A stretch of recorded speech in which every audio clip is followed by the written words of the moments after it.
I got bread. Oh, I love bread.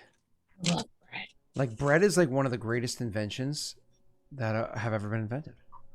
I'm not even joking. Honestly, yes. Like bread is Fucking bread is. I could live and Wait, die by bread. like if you're having a I pat. if you're having a really bad day and like somebody just brings you home like a fresh warm sourdough. It can even be like crap sourdough from like a grocery store that was baked like 17 hours beforehand and put in a paper bag. Or like fresh sourdough from like a bakery. Oh my god. And you like tear into it, it still has the residual warmth from when it was first baked and not like you had to warm it back up. Oh my god. I have soup too. I got wildflower for dinner. So like, excited about it. Hey Scott, Yes. why are Pat and Wade not moving? Oh, they're it must be the storm. The internet's not working for you. That's all it is. Oh, okay. They're moving for you? Yeah. They didn't say anything. Yeah, when it's they just joined. you, Messy. It's just you. Okay. Yeah, right, Rena? Chat, you guys see them too? Yeah. Cool. Rena fixed up the overlay for us. Look at I got light and dark right here. Ooh, Ooh. that looks cool. Yeah. Keep a border around chat. And there's a Yes. border around chat. Yeah. This is why Rena gets paid the big bucks. All Little of that.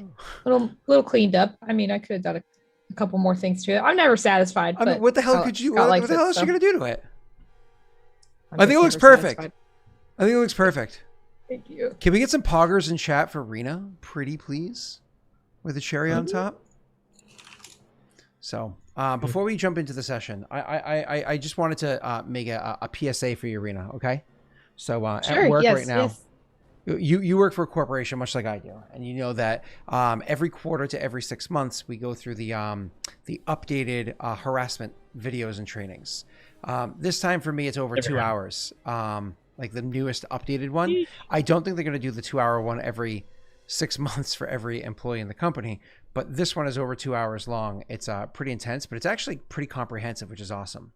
But one of the things that they actually talk about is a form of discrimination that, generally speaking, or what's commonly, the people that commonly suffer are ladies, but also other demographics as well, is a type of harassment called exclusion, where more or less like you feel as though, like, let's say your coworkers or whatever it is consistently ask other people of the same choose your demographic out to like go grab a beer or whatever it is, but never the opposite because they're afraid of looking like something's wrong. So it's actually an exclusionary type of harassment. Well, Rena, I wanted to let you know that since you first came to Dale Rick and Len Lost Initiative, I have been just as horrible to you as everybody else. So I want you to know that I am anti-harassment and I made sure I included you as much as possible. Okay? I appreciate that. Yeah. I just wanted to let you know. Someone on the outside here, I think maybe you've been a little nicer to her, so she has been in on all the pain that all the boys have had. Yep. So I think you have been excluding her from some pain. So I need to. Hold on. Do I need to lay it on thicker for Rena? Has she not been getting enough? I think things have been too easy for her, and she might feel excluded because we've had it so difficult in comparison. I mean. Well, to be clear, Potato, I am from Massachusetts, and in case you don't know, whereas like Texans are from Texas, right? Psychopaths are from Florida, right? Mm-hmm. What do you guys call yourselves down there? Arizonians? Well, sure. up here we're called massholes. So, and it's very appropriate. So, anyways, see, Earth, Wind, Firefox, they know, they get it. And why can't I hear the music? It must just be a really quiet song. All right, so you guys ready to get into the session? Yeah. Yeah? Yeah, I guess. Yeah, we established what needs to I don't happen, know what I'm I doing suppose. today. So. Rita, were you not made happy by my inclusivity speech just now? I did feel very Your included. timing. Yeah, it's very included. It's like after all the allegations and lawsuits that have come your way, it's like now you choose to speak out. It's kind of strange. Because I was about to submit mine, and he was like, "Oh shit, that's gonna be the final straw." He saw the paperwork cross hands. Son of a bitch! Gotta get ahead of this thing. You're going forward with that one? Right. Oh, okay. All right. Let me. Thanks for letting me know. As part of the internal email leak documents that you got the heads up from like others within the organization before it came out. It's part of the investigation. It comes out. I was looking at this email from Wade. Hey, so I was talking to Rena the other day, and You think Wade would side with you? no. Okay. No, that's why I chose Wade, because everybody knows Pat would side with me. So I had to choose Wade because it was the ridiculous one, right? Yeah. Pat. It's funny, if you look at the freeze frame image of both of them, we both have that look that says, why? They look deep in concentration. Yeah. All right. I suppose we should get going. Rena, are you excited for tonight's session? I am. I'm really excited, actually. I'm so excited, in fact, that I'm tweeting about it. Oh, wow. That Twitter thing that people with Twitter accounts should do really quickly. Yeah. Before we actually start playing the game. So Rena, just saying, you are a droid, right? Your character is a droid. We knew that. Correct. So if I called you, let's just, because I'm trying to be more inclusive, if I called you a bucket of bolts, would that upset you? Would that be upsetting? It depends on the context. Well, hold on. Wait a second. If you refer to her as a bucket of bolts, then you're just kind of breaking her down. You're denigrating her to her individual parts, as opposed to accepting her as the whole being that she is. She is more than just her parts. She is also her programming. And I don't appreciate the way that you went with that, okay? Okay. All right, I'll keep that in mind. Sorry, man, I didn't mean to offend. No, I won't lie. That sounded more horrible. You guys are digging like holes for no reason. I didn't say a damn thing. You just started digging. I'm like, I want to find this cancel thing people are talking about. I'm gonna find it. It's gonna be down here somewhere. Digging, and I didn't say anything. Chat's like, Rena's minding her own business. Rena's just sitting there having to deal with it. Yeah, I'm just trying to eat my soup, guys. What kind of soup did you get, Rena? Do robots drink soup? It's potato cream cheese. See, I didn't think you people like that. You robots.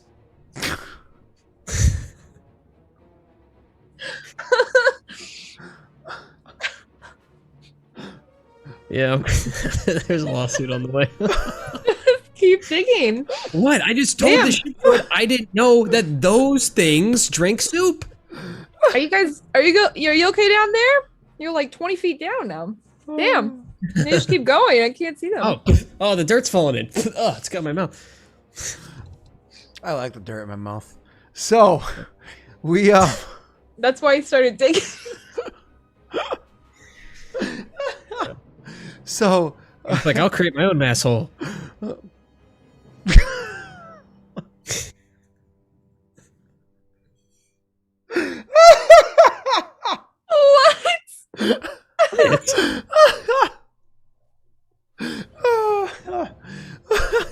Oh God. Wait, am I lying? I enjoyed that a little bit too much. All right.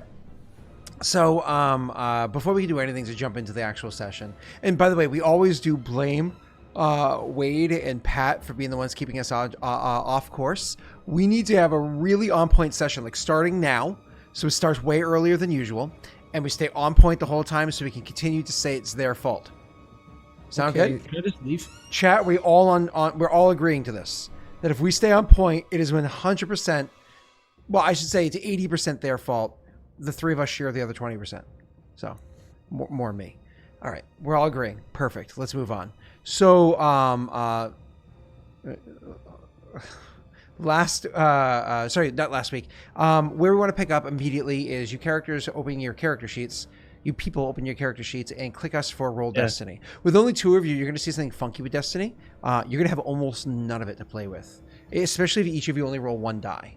So go ahead and roll Destiny. Make sure you sync with GM first. Okay, and you made me a character sheet on here? Yes, you did. I make you a character sheet everywhere, baby. Okay, all right. Now we're talking. That's me.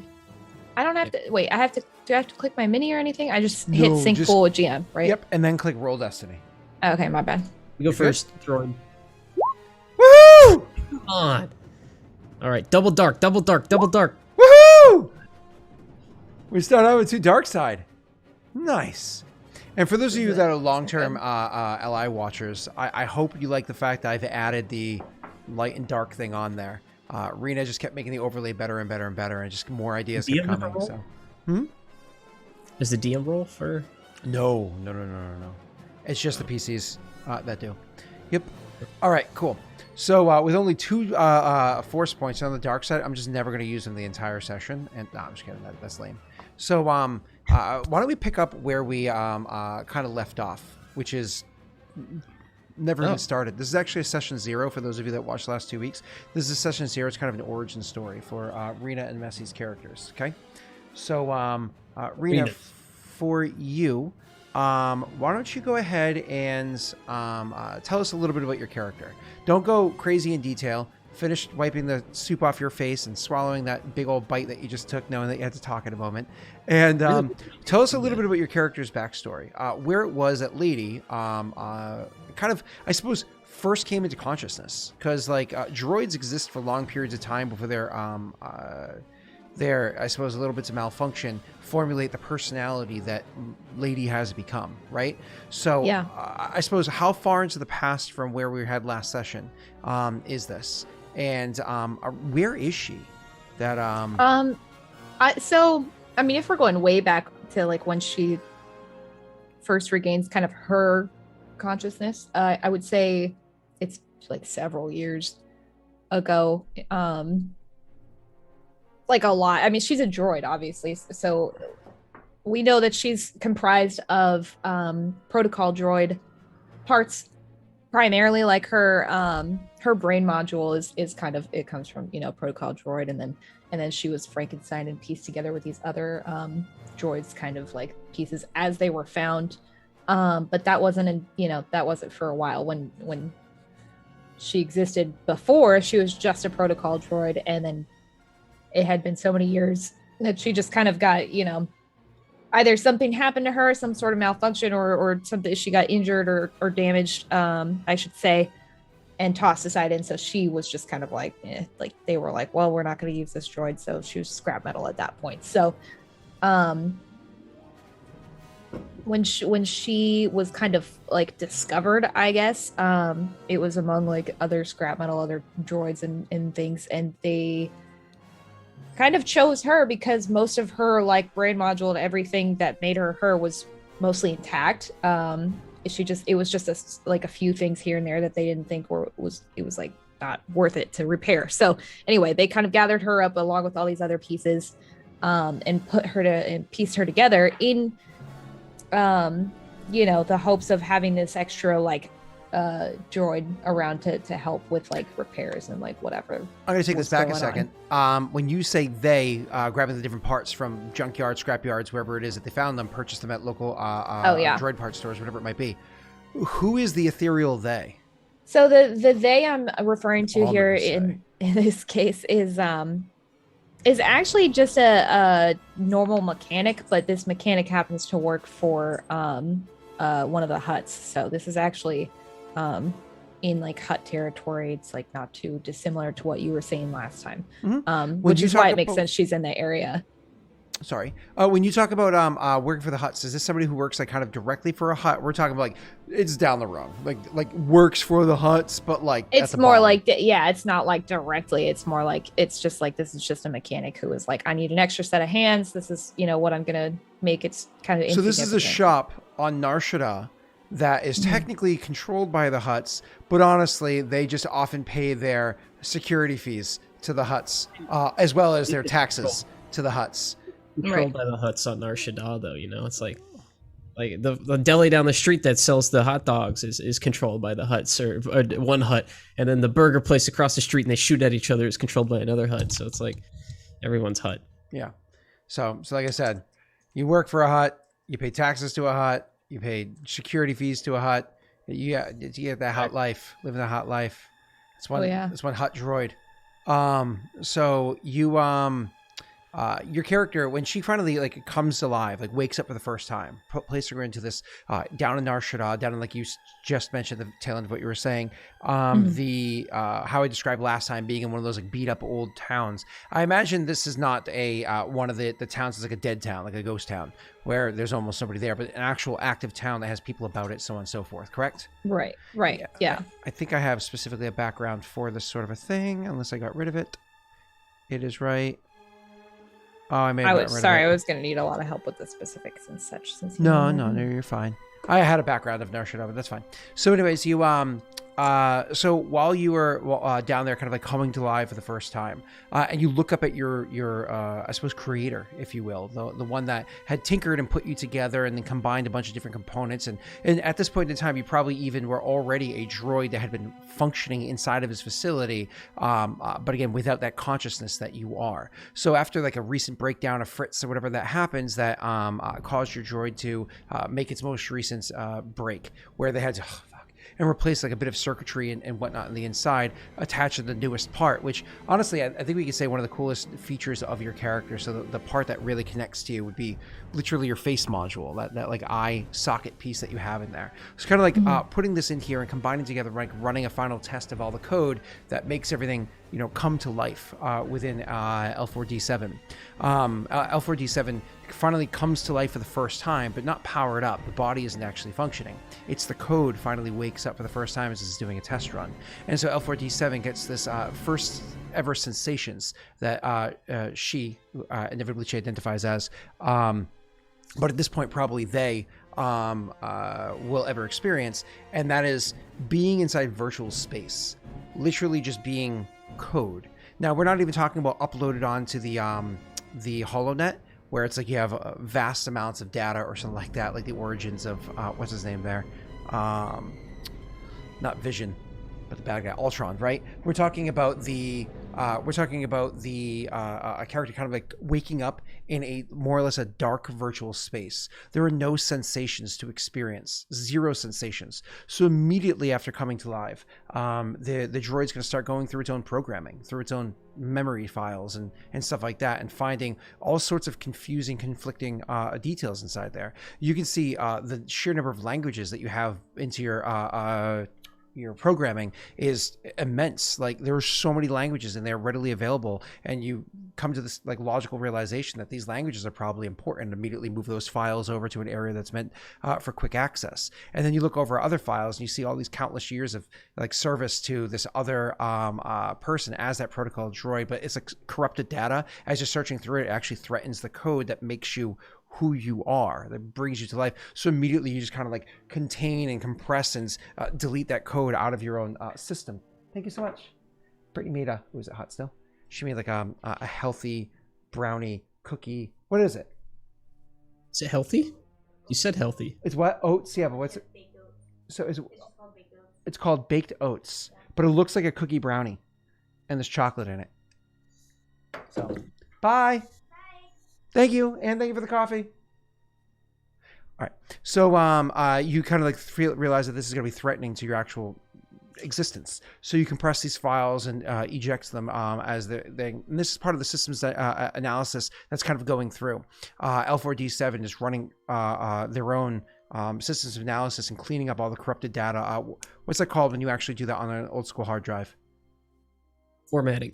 Thank you. Formatting the old stuff and getting rid of all the corrupted files, compressing them, deleting them. Moving on. So then you also find these other files where you come to the realization that having accuracy settings, like basic targeting measures inside there, as well as a very fine-tuned IFF, is probably a really useful skill. Something that you're going to want to be able to have on your systems to be able to guard yourself. I mean, there's so many corrupted files. How did they become so corrupted? That's strange. Then you go into other file area, and there's a bunch of kind of like how modern day devices are plug and play. You grab a random keyboard, mouse, whatever you want. You plug it into the device that you need to plug it into, and instantly the certain files are uploaded, right? They're understood or registered by the machine. The same thing is true with that little R2 dongle unit that you have. I know I often refer to it as a dongle as a joke, but if you've ever watched any of the Star Wars, R2 units have this little piece that literally like opens out from inside their chest, and it has like a multi-tool that can plug into many different devices, many different ports. It also has some basic repair features and whatnot on it. Well, L4D7 actually has one of these built into herself as well, but I believe it's actually built into your forearm, isn't it? So it kind of like folds out from your forearm and then reaches up, so you kind of like approach a device like this. Yeah, that's what I thought you had said before. So almost, you can imagine, it almost like lifts off and then rotates out, and then it's accessible up here, similar to the Assassin's Creed blade. Moving on. So realizing like these other kinds of files that are immediately plugged in for basic repair and maintenance, and realizing the actual like again, systems analysis, flaws in your own system, parts where your own leg is not functioning correctly, so on and so forth. But again, even though you've had these programs before, even though you've had this understanding before, you've never done a systems analysis where you started prioritizing the functionality of that leg over the task that was given to you by the person that has the security bolt and whatnot on you, right? So all these details are kind of like coming to life and being reprioritized and re-understood from different measures, et cetera, et cetera, et cetera. One of the big reasons why this is even able to happen at this point in time is because the program that the creator of you, or the builder of you, whatever you want to call it, your creator, one of the things that they did was they had recently understood that if you leave the security bolts on the droids while you're doing these kind of analyses, while they're powered down, it actually very much limits the amount of effect that you can have, how much you're going to be able to register off of the droid. It's almost like slapping a powerful magnet next to a computer while it's trying to function. Good luck. So by removing that, it should be considered safe because you're powered off, allowing it to really get into the coding here. What it didn't realize was exactly how high functioning the AI in this droid is, with that final that final component being put into it. Because that final component actually has some really high functioning REM and RAM and whatnot, really pulls the data different places very quickly. This is why L4D7 on the character sheet, the highest attribute happens to be intellect. As a matter of fact, it has an intellect of 5. That is a massively high intellect on a droid. So that being said, L4D7 finishes this systems analysis, reprioritization, and kind of creation block by block of their own personality much quicker than what originally started. It's like when you go to say, again, format your computer and it tells you it's going to take 17 hours and you come back 45 minutes later and it's done, right? So it's like one of those things. They left being like, oh, it's going to take a while. It usually takes like 2 days. It leaves, and all of a sudden after 3/4 of the first day, you know what I mean, your systems that you've been able to get going online telling you, your sensors I should say, telling you that the proximity of those around you is non-existent. Like, sorry, there's nobody in the proximity around you. Right. Likely that she's by herself. Correct. With your internal clock, assuming that you've been able to correctly analyze where it is that your droid happens to be, judging based off of the atmospheric pressure, atmospheric composition, and gravity, those 3 components right there are enough to narrow it down to a handful of habitable planets that your character would have into its database. And you believe you are on Nar Shaddaa, especially considering the state that you can consider your body to be in. The core planet you identify it with being is not going to be this. So you should be good. Anyways, you decide to come online for literally the first time ever. I'm actually going to allow you to describe to me the surroundings. So when you first come online, you first look around at your own body, your own the room that you come online in. If you could go ahead and describe that. I imagine, just the way that I pictured it is that she's in some like, if you could call it even like a workshop. It's more like a room with a bunch of scrap metal and scrap droids and tables with a bunch of wires and like things and just like shit everywhere. So it's very like you wouldn't really know like what this is other than some sort of either trash heap or like mechanics room or something like that. It's probably, I don't know, late in the afternoon, sun like coming through some of the windows, but she's essentially alone that she knows of, because like you said, like on no other readings on her sensors or anything like that, but like being able to look down and kind of seeing the state of like how she was, or how like her files are telling her she looked before versus like how she looks now. Mhm. I imagine it's probably like it's just her torso that she's really seeing. Like she, you know, she's only got the torso and maybe part of an arm or something like that, but it's very minimal. Like it's just kind of, she's just this like husk, you know, of her former self, just sitting there. So there's not too much. Maybe she's got the one arm that's got the droid piece. Like maybe that's the you know, the part of her that he or they or whoever was working on her or helped get her back online or whatever, was working on first, you know, trying to piece back together some other pieces that might prove useful in whatever like job or thing that they have planned for her or have in mind for her once they get it back up, if they can get her back up and running, because they're not even sure. So, but that's kind of what I'm imagining. Perfect.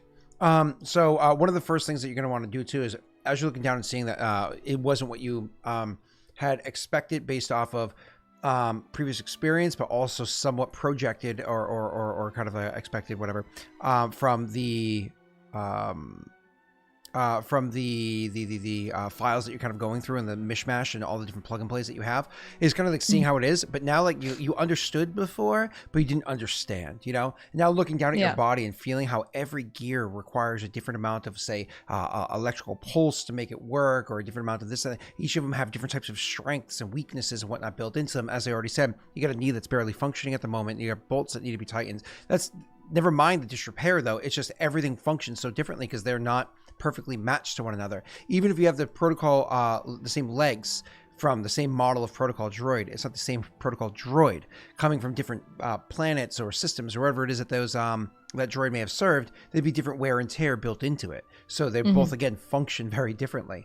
So that being said, I imagine as soon as Lady stands up for the first time, I should say L4D7 kind of like sits up for the first time and then looks. You can almost see like there's this moment where they pause, and if you were watching like a movie with a character in a hospital waking up from a coma, you'd imagine there's that moment they kind of like look around the room, as L4D7 just did, and then they kind of like look down at their legs and be like, oh, that's not what I expected. Maybe it's atrophied, or maybe there's like an injury, or maybe they see like the IVs or whatnot hooked up to them, that kind of moment. And then usually in the movie you would see like the character would swing its legs around and then stand up on the floor, but instead, you know, kind of like testing the legs for the first time, instead you see L4D7 do the strange little moment where every single solitary gear and gizmo and whatnot inside the body starts immediately like vibrating and moving and shifting around and whatnot as it finishes up its physical systems analysis to like really figure out the fine tuning that's required. And it's this like strange, like 6-7 second long, like of the things kind of like moving all over the place at once, almost sporadic. Almost looks like the whole entire droid is going into a major seizure, right?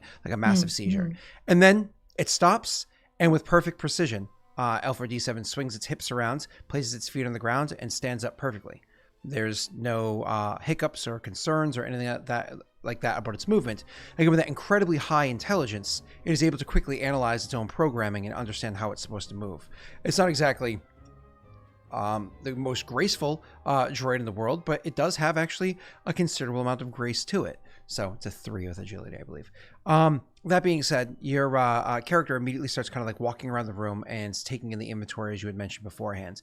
You actually looked at the parts of the old droids, and all of a sudden you recall where they are in your priority list for all the things that you need to work on. It's funny, checking out your program, you actually see, like looking at one particular droid and knowing like the different repairs that need to be done to it, you actually see it's like sitting right now, it's like ding, ding, ding, almost in your like your HUD. You see it like ding, ding, ding, the file opens up for a second. You kind of like read the binary of the file as saying, this is priority number 7302, previously priority number 2. You know what I mean? Like, just because how you've kind of reformatted yourself. So immediately you walk over there and it's like looking at it again, and you see like another part inside that droid that seems to be of significance, like ding, ding, ding, ding, inside of like your HUD display that you have. And you realize this part is of higher priority. And you like rip it off of the droid. It's a critical part for fixing that, you know, priority number 3000, you know, so on and so forth. Sorry, 7302. You rip off that part and you immediately go over and grab a tool and use it to repair your leg, which for you is priority number 2. You know what I mean? So it's like as you're Right. like reprioritizing all the different things in your head, taking in the room, you start to realize that. You also see looking around the room that you happen to find it's a beat up old holdout blaster that happens to be sitting there. Holdout blasters are like the smallest and weakest of blasters. You can tell by looking at it that and pulling up from your recent memory file that it was actually recently repaired. It didn't belong to the person that owns the shop, who you ever had corrupted files in that one. So unfortunately, I had to kind of like delete those. But it didn't belong to the person that owns the shop, but somebody that they were repairing it for. Either way, you know it was recently fixed and it's functioning. So clearly, you're going to go over and grab the holdout blaster. Your character doesn't have any hitting components built into you, do you? You don't have any hitting components aspects to your character yet? I think you get that later on. I don't think so.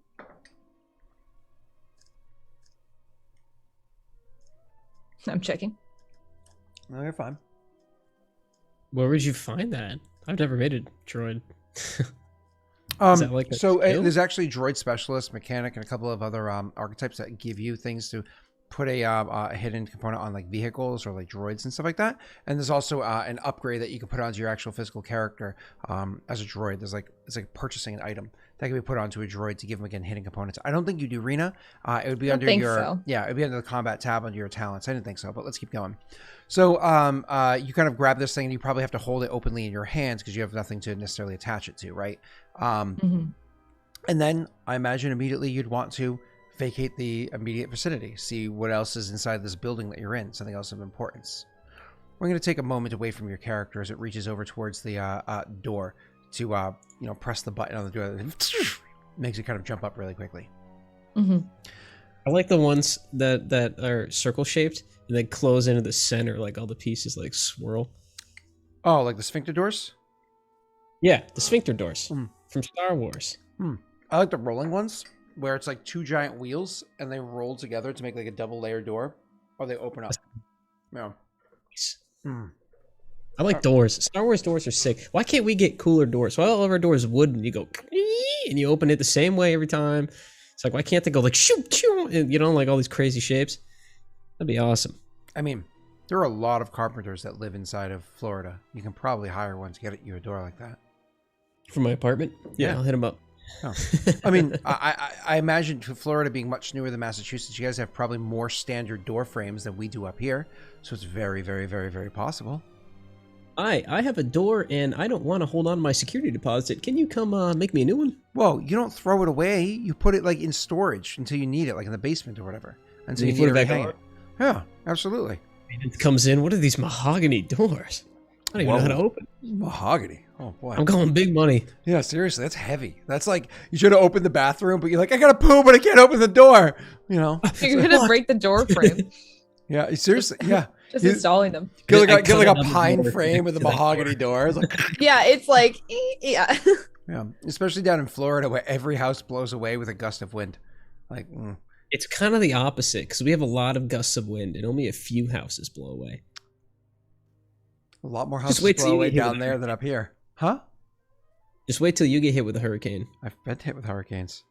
I was born during a category 4 or 5. Okay. Category 5? Your house is so old. Your house is so old. Old people live in them. Benjamin Franklin lived next door to you. The house Britt and I bought was built in 1840. That's so fucking it's right? Crazy. I'm not worried about that. Years. Wow. Not only was it built in 1840, and so I'm not worried about hurricanes, its basement ceilings are 16 feet high. Right? Is that right? Okay. Yeah, 16 feet high.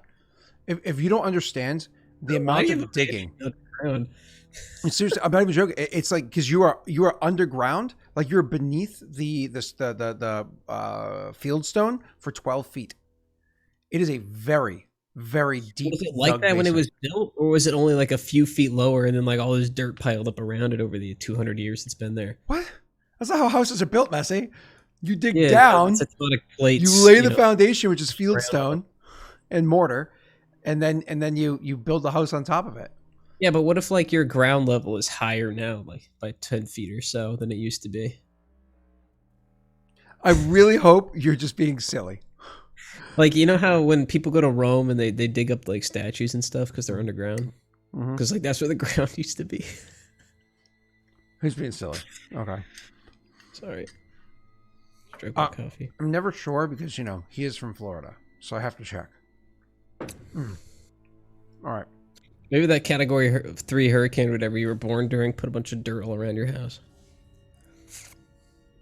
I was born in 85, not 1840. 1985, to be clear. So maybe Not it was that 1885. particular hurricane that caused all the sediment to build up around the house. Like it was like a good like 2 feet below ground level, and then like all the I'm going to use a dark side point. And we have on what? All right, so it's so messy. Your little dinghy, your small ship, is unfortunately not doing very well. As you know, that thing has been beat to hell for a considerable amount of time, and you constantly have to take all the jobs. Well, is that where you're going to tell everybody? It's not my ship. The hut lent it to me. Yeah, so you're the opposite of Jack Sparrow. Yeah. It's my ship. Like that's not mine. That's not mine. Yeah, I know. I flew in on it. Yeah. It's not mine. No, my boss lets me drive it. He says it's good for the environment or something. His fuel emissions are low. I don't know. So you were sent here to well, no, you were sent here. You came here to find parts. You needed the parts. They're very important for the sake of your ships being able to function correctly while you're up there. Short version is you don't have a proper conductor for your astrogation, for your navigation machine, your navi computer. It's called. You don't have a proper conductor for your navi computer. So while it can still do the processing, it's not actually translating all of that like hard math over to your actual drivers to kind of like kickstart the engine, get it going, and then maintain the course. So you've come here to try to find some sort of conductor to get the thing functioning again, because you already tried to leave the planet once to go on a different mission, different job that you took because you need the money. And unfortunately, you had to bail out of leaving because after hours of trying to hit hyperspace, you couldn't do so. So you found the nearest port. The HUD makes me use this one. You found the nearest port, came down, and came over to the mechanic to find the inadequately statted, conductor. Anyways, you came into the shop not too long ago, and you've been looking around on the shelves. The shop owner hasn't showed up yet, whoever they are, but they'll make their way around eventually. If they don't, after you find the part, maybe you'll just kind of like grab it and walk out, or maybe you'll just, Any space cameras? Maybe. Hollow cams. So anyways, you go ahead and you start looking around trying to find something that would function. I'm not actually, let me look at your character sheet really quickly because I'm not familiar with this character you just threw together. Look. Where are you? Okay. All right, yeah, I just threw it together. Where the hell's your name? Why can't I find? Oh, here we go. I found it. Yeah. I found it. There you are. So I describe it to you. Anyways, yeah, I'm gonna need you to go ahead and roll for me. It's against 1 purple. You're gonna go ahead and roll for me a mechanics check, or a knowledge or a knowledge education check, your choice. It's 1 purple. Okay, hold on. Knowledge education. Oh, okay. What's the other one? Mechanics. Mechanics. Oh, all right. Should I dark side it? Are you gonna dark side it? No. Okay. Sure, yeah, mechanics. 1 purple, that's pretty easy, right?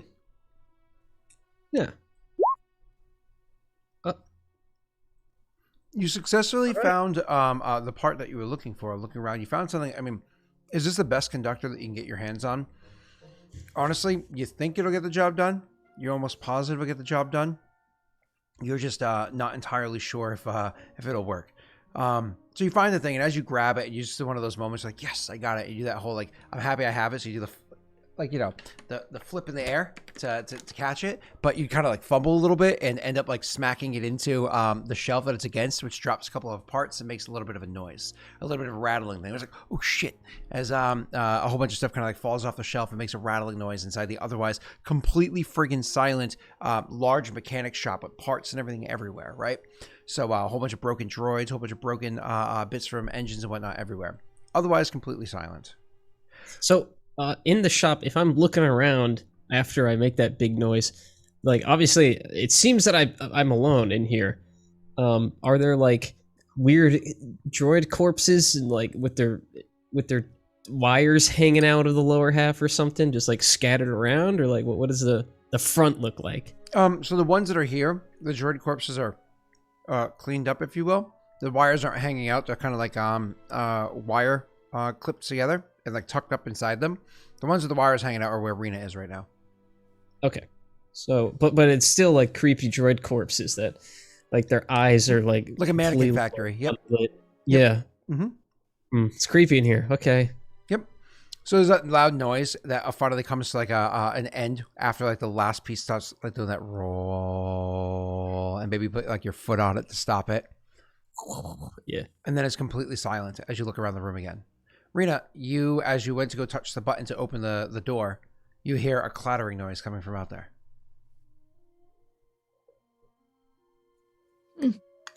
Droid corpses, or otherwise known as hardware. Yeah, thanks. I don't know. I mean, guys, want to hear something? Do you want to hear something that's completely unbelievable? Like, I'm going to tell you, and you straight up don't believe me. Are you ready? You caught Ligma? Wow. Josh is going to hang out with me tomorrow morning. Like, you're right. I don't believe you. We're meeting up at Josh, 9 a.m. Josh, he literally has an alarm set. Josh, I'm so sorry. Oh, no. I'm going to go get a coffee first, grab a bagel first. It's the opposite direction. So I'm going to leave my house at 7:45 in the morning to make sure I get there in time for 9. You mean you're not treating your date to coffee and a bagel? Wow, my date doesn't drink coffee. He drinks a tall glass of milk. You milk. don't drink coffee? He drinks a very tall glass of milk with 1 espresso shot inside of it. Josh, can you publicly post your order from the Dunkin' Donuts here? Because we both know that's where Scott's going. Mm-hmm. Oh, no. Mm-mm. Anyway, what is my, I was like, oh, I'm going to listen through the door, but then I realized I'm a droid. This plays differently. How do I like perceive like through, like, obviously I'm picking it up, but like I'd be listening basically for more noise before opening the door. Why don't you go ahead and roll me a education check? Average. So 2 or 1? 2. Yep. I'm surprised I remember that. No. This is me slowly training you. Knowledge education, you said, right? Okay. Yep. Dark side. I'm just kidding. Take one strain. Oh my! You were otherwise at full, just to be clear. But take 1 strain. You immediately remember that there's actually like you hear that cluttering noise, and you think for a second. I mean, I could put my hands to the door and try to feel vibrations through it, but honestly, you're not going to get very much. Oh, there's cameras inside this place, and there's an access terminal here inside the room. You can walk over to the access terminal, and you'll be able to access the cameras. Cool, I'll do that. You immediately go over, and you put your and you put it inside the port to access the thing. And it's one of those things where you immediately kind of like come to the realization that you have coding built, like a program built inside your coding, that shows you that you're going to be able to potentially slice through there is a firewall here, but you already have full access and permissions. Okay, cool. Convenient. You're able to perfectly access the cameras that are inside there, and all of a sudden, Messy, you can make a perception check against 2 purple. That's an average check. 2 purple. Perception. I have that. I think I have a skill in that. I do! Yay! Yeah. Want to heal back? Oh, you didn't take strain last time, so. Yeah, I'm good. All right, so Messy, all of a sudden you notice after that cluttering happens, and you're like, and you put your foot on the thing as it stops rolling, nothing happens. You're like, whew. And you probably go pick up the one thing that was just rolling underneath your foot. And as you stand up and you look around, you notice that over by one of the cameras, a little red light turns on. Rena, you see somebody stand up and pick up a thing. And I don't know if Messy's going to straight up look at the camera or not. That's up to you, Messy. I'll let you guys kind of take over from here. honestly, you'd probably look at the terminal and like see the inside of the room, and you see just a guy leaning over one of these droid corpses. He's just like, whoa, and he's like poking it, and he's like picking up the fingers and being like, yeah. and then he like looks up and he like triple takes and he looks at the light. He just like drops it. He's staring at the camera. So obviously this is somebody that does not register in her like recent scan of like the people she would know around this area, right? You can imagine inside of your HUD, because of the assassin droid components that you have inside of your body, you immediately have, once again, kind of like how you were, because a protocol droid and a mechanics droid doesn't usually have these kind of like displays in their HUD, right? But an assassin droid does. So all of a sudden you see like the ding ding ding ding ding of like little points from around the face. And you pull up the points from around the face, and it just like displays it then like a small little pip on your HUD unit, and then all of a sudden you see like as it's filing through like 3 different rotaries of like different images, trying to like come to a match, and it's like ding ding ding, and it holds to a match for a second, and then you realize nope, and it folds up and then ding ding ding, no match found. Well, I guess if it's, and that all happens, in like a second. Right. Yeah. This is then everything she gauges. So while that happens, he would be in the shop and he'd be looking at the camera, and he'd just like, after a second of silence, he'd go, "Hello, hoping to buy this if you're around."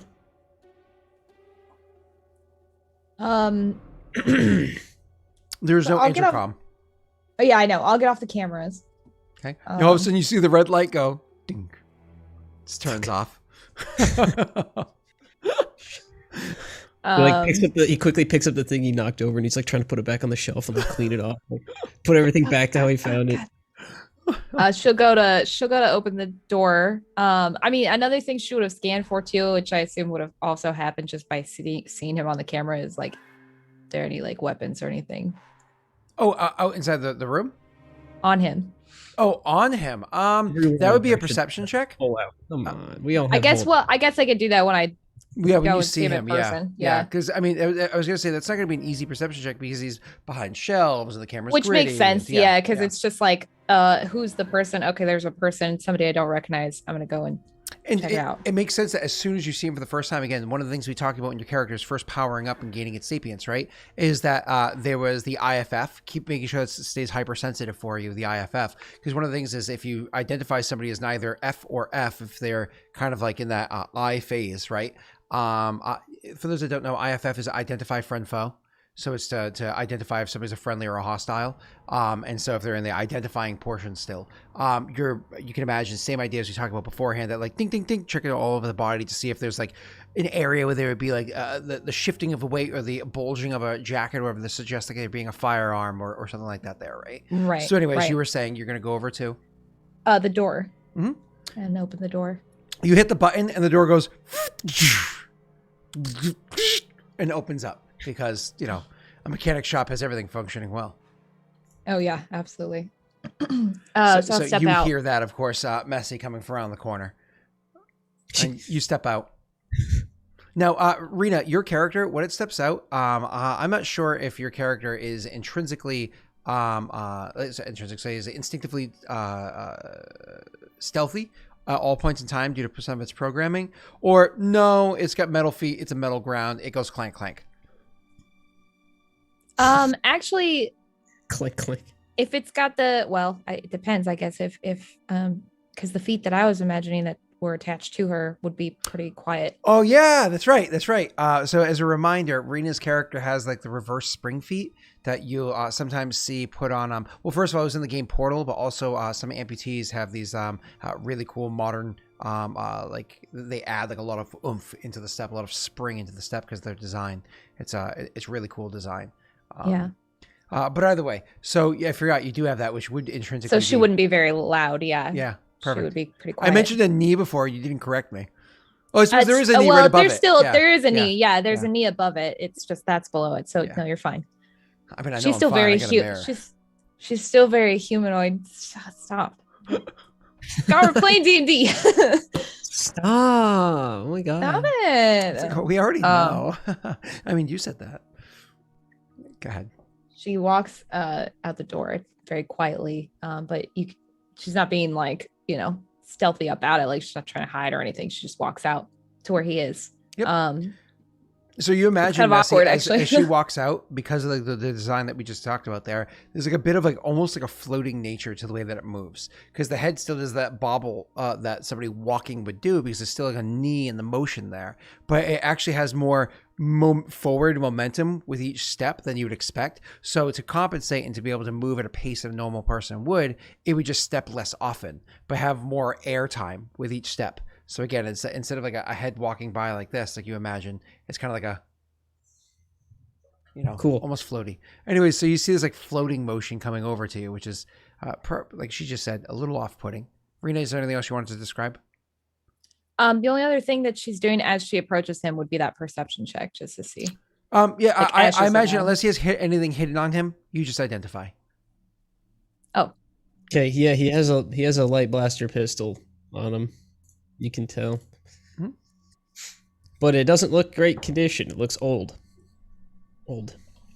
I just watch him for a second, and it's actually, like I said, it's awkward. It is off-putting the way she walks out, but she doesn't say anything. She waits for you to say something.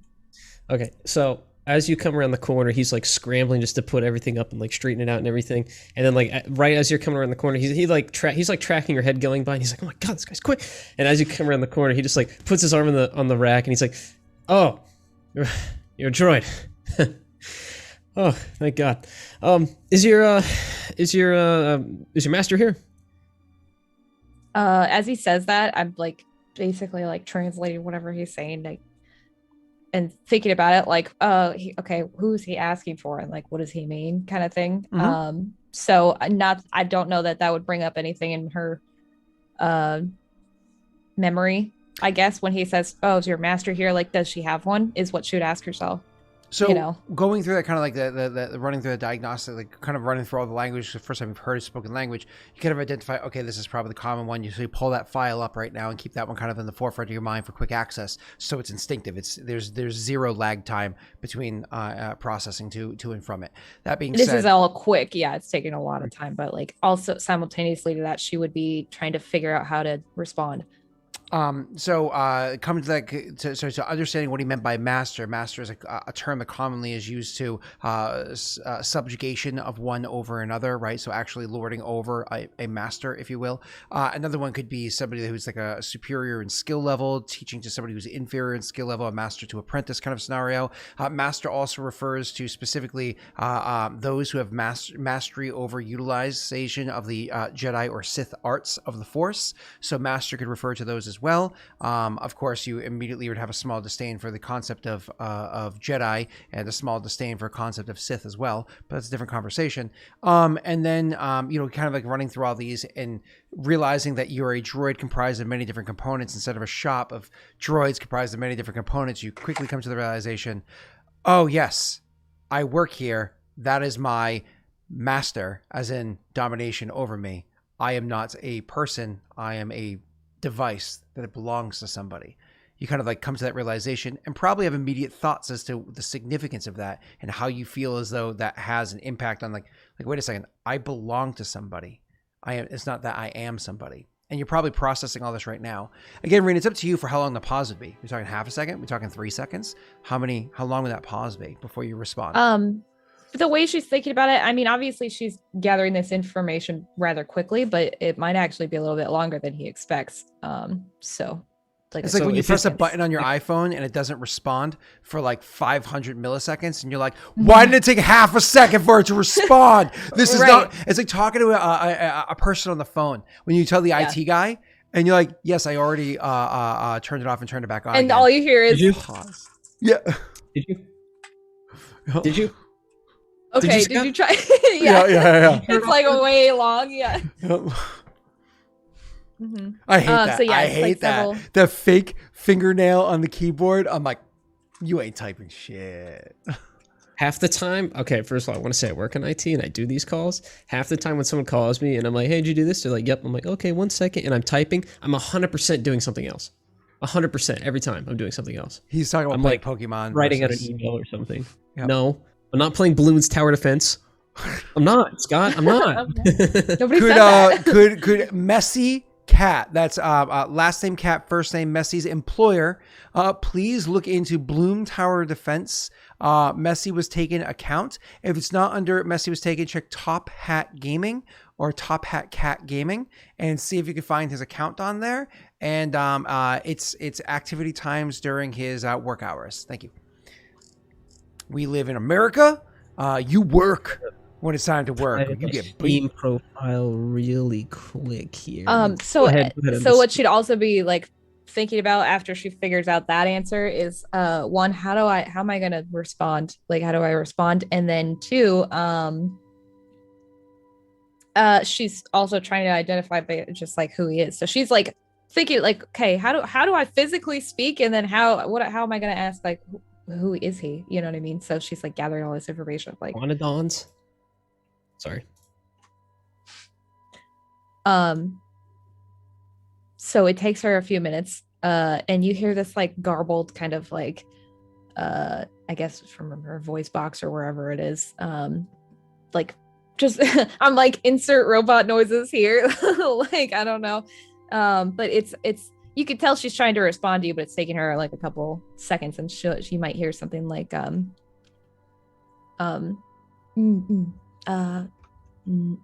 master? Not here. You can imagine that listening to this voice box, it actually sounds like the voice box is fine-tuning itself. Kind of like you found a station on the radio you like, but you can't get quite to that exact spot because you're using an old uncle's truck that doesn't have like the little thing to help you. So it's like as it's like finding that tune. Go ahead. Is that all you say? She waits for your response. He's kind of like, he kind of do the thing where he like puts his hands on his knees and he like leans forward and he's like getting a better perspective. He's like looking at you and he's like, "You're all kinds of fucked up, aren't you?" So he's not around? Master not here. All right. What else do I need? Let's see. And he'll start like walking through the shelves, like dragging his finger across everything. Now he's touching everything. He's like picking it up. He's playing with it. He's putting it back down. He's like, muffler maybe? I don't know. She's watching you do this and like kind of getting herself up to speed with like, okay, this is now I understand the language, like what I'm going to say. And she'll say to you, what is your purpose here? Oh, you're a guy. You're, you know, the guy. He told me to pick up some things for him, so I'm just doing that. Do I need to roll deception? Yeah, deception versus their discipline. All right. I hope you have good discipline. And remember, not against any purple dice or anything like that. Make sure yeah, just turn it off. Boom. Oh, whoa. One success. Rita, just need 2 successes. Oh, how many purple die? 0. 2? 0, 0, 0. Oh, 0. none. Yeah, when you do contested, it's generally speaking, it's 0. Oh, got it. I see. All that advantage. I mean, Rita, you crushed it. You crushed it. You are so much. Look at that. Look at that difference in skill. And she beats him. So, Rita, you realize that he is completely lying to you. He was not sent here by your creator. I don't know what you want to refer to them as, creator, master, however you want to call it, but he called it a master. She's using the same term to communicate with him better because she thinks that's what he's going to understand. Into the thick of it. Into the thick of it. That's because Wade's listening. Doubt. I mean, I know it looks like Wade's here, but he's actually just listening right now. While probably hanging out with Molly. Oh, actually, well, Molly. Now hey. now I said while hanging out with Molly. What? Now he's gonna be hanging out with Molly. You summoned her. That was crazy. That's funny. Molly. That's right. I was like, Molly, be with your husband, and she's like, yes, master, and she clicked the button and it raided. So. Yes. I'm sorry, that timing was really weird. That was weird. Yeah. As I say the word Molly, she raids. It was so weird. Like, hello? Oh, God. Right? Don't you think that Wade looks better that way? Just kind of frozen. Sounds better. Confused. I'm like, I want to look at what he's looking at. Like, What is that? He's looking at the Like zero the light lights. side point. Yeah, he's Yeah. really like skeptical. Zero. It Anyway, kind of looks like he's staring at Messi. Like, what is that joke you're telling? It seems like really disdain, or like not disdain. No, it's I a can't, lack of understanding. I can't flip Pat around, unfortunately, to Confusion. look over that way as well. But all right, back to the game. So Rena, you were saying, go ahead. So he lied, obviously. I don't Obviously, remember what correct. you said. You said Oh, something, wait. but I just know that he lied. So he says, I'm supposed to be here. My indicator tells me that that's not the truth. Your indicator. All right. Well, it is. It is. Yeah. Just getting what I need. Hey, actually, can you help me out? I'll walk over to where he is. So I have this thing, and he holds out the conductor, whatever that you told him. You told me that I needed to find, and he holds it out, and he says, "Just wondering, do you have a better one?" He said to get the best one. I'll like scan whatever he's holding really quick and see, and like take a look around the room. It might even be like her head like does a full 360. Like it's kind of creepy. Can you do me a favor and go ahead and roll me you because you don't know what he needs it for. You're gonna have to roll me an education check to even see what he's talking about. Right, and that's what I was. Sorry, I'm sorry. We have to do it in like increments like that. But my apologies. Because he gave you no information, it's going to be a hard check. So it's 3 perps. Well, I told her it was a conductor. Yes, but you didn't say what for. Oh, yeah. All right. So you're actually able to discern that most likely what he's trying to do is grab something like this based off the way he's dressed, the details he has, what he's grabbing here. He mentioned something about a ship, I believe. So you believe what he's trying to do is grab some sort of conduit, something to conduct the signal, the electricity and whatnot for his most likely something in the cockpit. It could be his nav computer. It could be his targeting system, whatever it might be. That would be controlled by the cockpit. Unfortunately, he's carrying a conductor for a microwave, like a really powerful microwave. More or less, it powers a type of magnet and whatnot. So a mechanic could jury rig these things to act as like more or less sweepers for places filled with broken metal bits, or properly to hyperheat certain objects for the sake of doing their experiments or the repairs, whatever it is that they're doing. Something like that would work for a Navi computer. It definitely would work. Eventually, it would have a disastrous outcome, but in the short term, it would definitely work. You know that there's definitely another device here that could work for what you believe he wants it to work for much better. So after scanning it, I guess she would pick it up and just turn and walk over to where she would think the better part is, without even saying anything. Okay. You just follow behind and be like, "Hey, careful with that. I might need it, right? I don't know." Okay. Rena, you go over and you find the part to give it to him. And, so imagine she bends down, picks up like the new part, still has like the old one, turns to him and says, "For what I assume you need this for, this one would be better suited." And she would extend her hand with the better part. Okay. Does it look new? It does. It does look very new. Don't mind if I do. And he'll pick By it up. very new, I mean like rather beat up, but like to a tolerable level. Yeah. He'll like pick it up and twirl in his hand and be like, "Oh yeah. He told me to get this one. That's right. Yep. That's it. Thank you." Droid. What was your name? What's your call sign? You actually have to run a systems diagnosis, and you realize that the one that you had beforehand, it's the coding that you had beforehand. It's one that you're honestly don't like. It's very long. It has like a whole bunch of different characters inside of it. It doesn't sound flavorful. It sounds very mechanical. You decide to redesignate yourself instead. If chat wants to come up with what her previous designation was, you're more than welcome to do so. Go ahead, Rita. Oh, that could be cool. So you redesignate yourself now. Um, she would probably just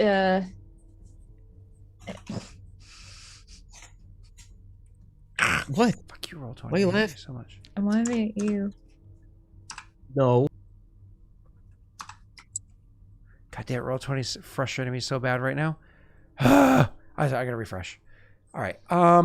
So go ahead, Rita. I'm So listening. she'd probably just take like the last like four, digits from like whatever or like characters or numbers from whatever her original was, or just something.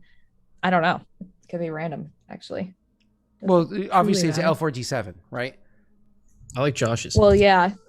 I thought you were saying the one before. Sorry. That's No. The one mentioned. before, I'm saying chat can have fun coming up with what your previous is. But it's now it's L4D7. Yes. So when he asks, what do you call yourself? What do you? Yeah, Josh's is cool actually. But I'm not gonna name another character after myself, Josh. I can't. R3N4. Yeah, that's your previous designation. You're like, oh, this is terrible. I don't like it at all. That's horrible. Yeah, that was her old one. Yeah. She's like R3N4. Ew. It sounds like a disappointment. You know what I mean? So Yeah. you decide instead to just go with and that's what you come up with, and you can respond to him. I'm sorry. So she'd say L4D7. L4D7. Okay, all right. And he'll like scoop the conductor up in his left arm and like cradle it, and he'll extend his right hand out to you, and you go, "My name's Gil," and he'll give you this big smile, and like you can tell some of his teeth are like gold capped or like different color caps from obviously not taking good care of his dentistry. But he has, now that you're up close and you can see his face, you can tell that he's Myrlian. I actually don't know how to pronounce Myrlian? it. Myrlian. Sorry, not Myrlian. I think it is. I gotta double check it. Go ahead.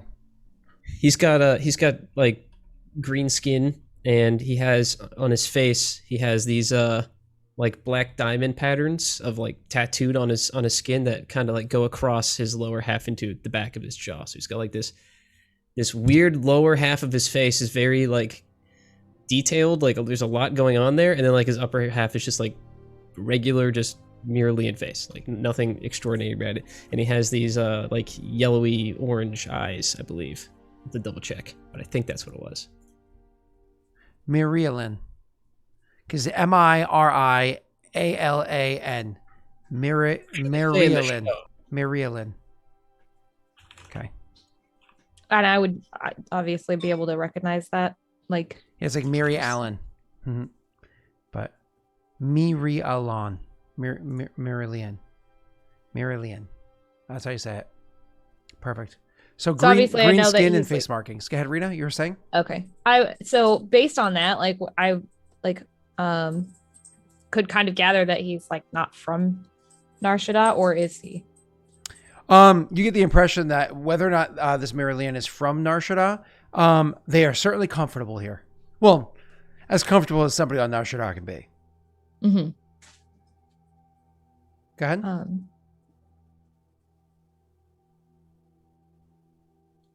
Yeah, he's holding out his hand. That's right. Sorry about that. She'll look at your hand, like you'll see her head like shift down and then shift back up to you.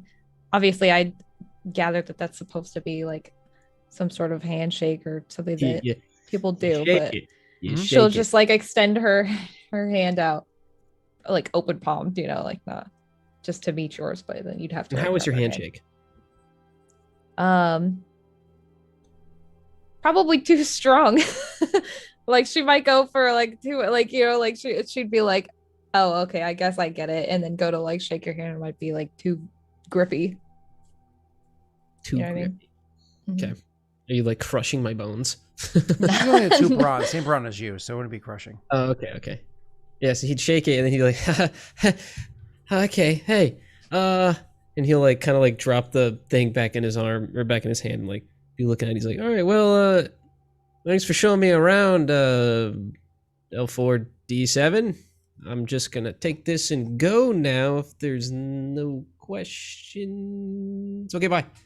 And he'll start like walking out really fast. You know that if he leaves the shop with that piece on his person, without having paid any amount of credits or some sort of barter or something in return for it, that by a Nar Shaddaa law, he would be stealing.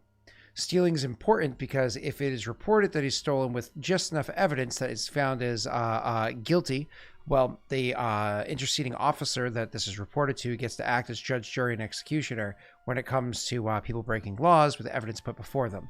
So stealing could actually put his life in jeopardy, which you may or may not care about in the least bit. You also know that if he steals this, that the owner of the shop, once again, as long as they have enough evidence to back up their actions, could also choose to go after them and kill them as well. They have every right to do so long as they have evidence to back up their actions should somebody try to pursue them for their violent action, right? Mm-hmm. That being said, you also know that the master of the shop that's here likely would not be happy with your current programming and more than likely would want to do another systems reboot. I mean, you're supposed to have, what are they called? The bolts on you. That has always been on you beforehand. You can even see the impression onto your metal plate where it stuck on you for so long and moved so many times, so on and so forth, that it bore a little ring into the side of your upper thigh on one of your legs. So you can see that there, and most likely that's going to be restraining bolt is most likely going to be put back on you again, and it's very likely you're going to be wiped again. So on one hand, you're like, oh, this is somebody who's about to become a convict. On the other hand, I'm about to become no longer in existence. It's that Walking Dead thing where whenever someone's like walking away, like time slows and it zooms out and it's like option 1, option 2. Now I get to choose. Except you get to fixate on one particular thing. Once again, that part that they're holding, you can see that that's the correct part that they need for fixing the ship. You also know that this person needs to fix the ship. You also know that this person was holding a conductor for a microwave they were going to try to use for fixing a Navi computer or something else on their ship. Man, I thought it was the right one. All right. You also know that the way that they were fiddling with tools and whatnot, that they don't realize what a sprocket is or any other type of tool. They're like, oh, I wonder if this thing is for cleaning your teeth. And they're holding something for plumbing. You know what I mean?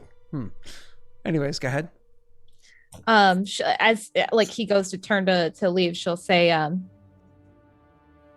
among the many reasons you should not walk away currently, one of them.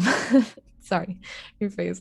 I can't look at you. I agree. His face is hilarious. No, he's making me laugh. I can't look at him. Such a goofy face. He's so funny. So you talking kind of distracts him from his little escape route. So as soon as you start talking, he hunches over and he leans forward. He creates this thing and he's like, "Oh no, don't say it." Yeah, his back. Among the many reasons you shouldn't leave currently, one of them is that you're unlikely to fix whatever it is you're fixing as adequately as I could, seeing as the conductor you were holding previously belonged to a microwave. And I imagine you're working on something larger than a microwave. The next reason being that if you were to leave now with that, without having paid any credits for it, you would most certainly be hunted and or killed. Oh, and he'll dig his heels into the ground, spin around on them and look at you. And you go, "Oh, you didn't hear.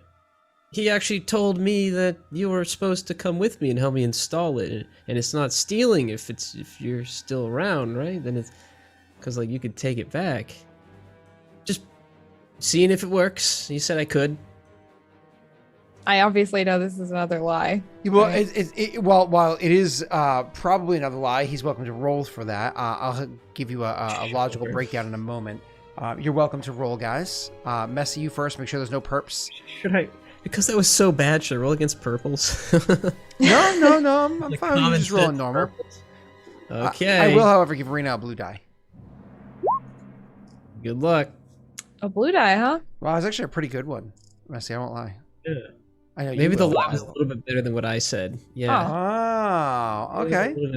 You actually are able to kind of push it through. Actually, in Arena, you don't understand everything he said there. Let's be honest. You already pierced through some of the lies. But there is a logical, even if you don't fully believe everything that he's saying there is a chain of logic to it as well.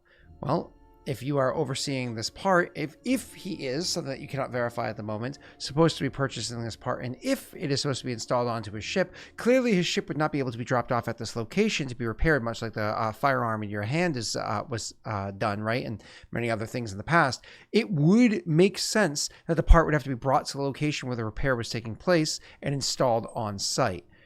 That being said, an adequate mechanic would have to be able to do that. That being said, your master is nowhere around.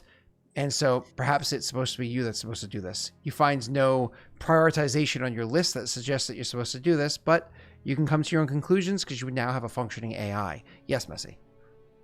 I was gonna say he would maybe if like it seems like she's considering it but not sold, he'd be like, he's there waiting for us and he said to hurry, something like that. But the way you said it, where it makes more sense if he's not around, maybe it would sell better.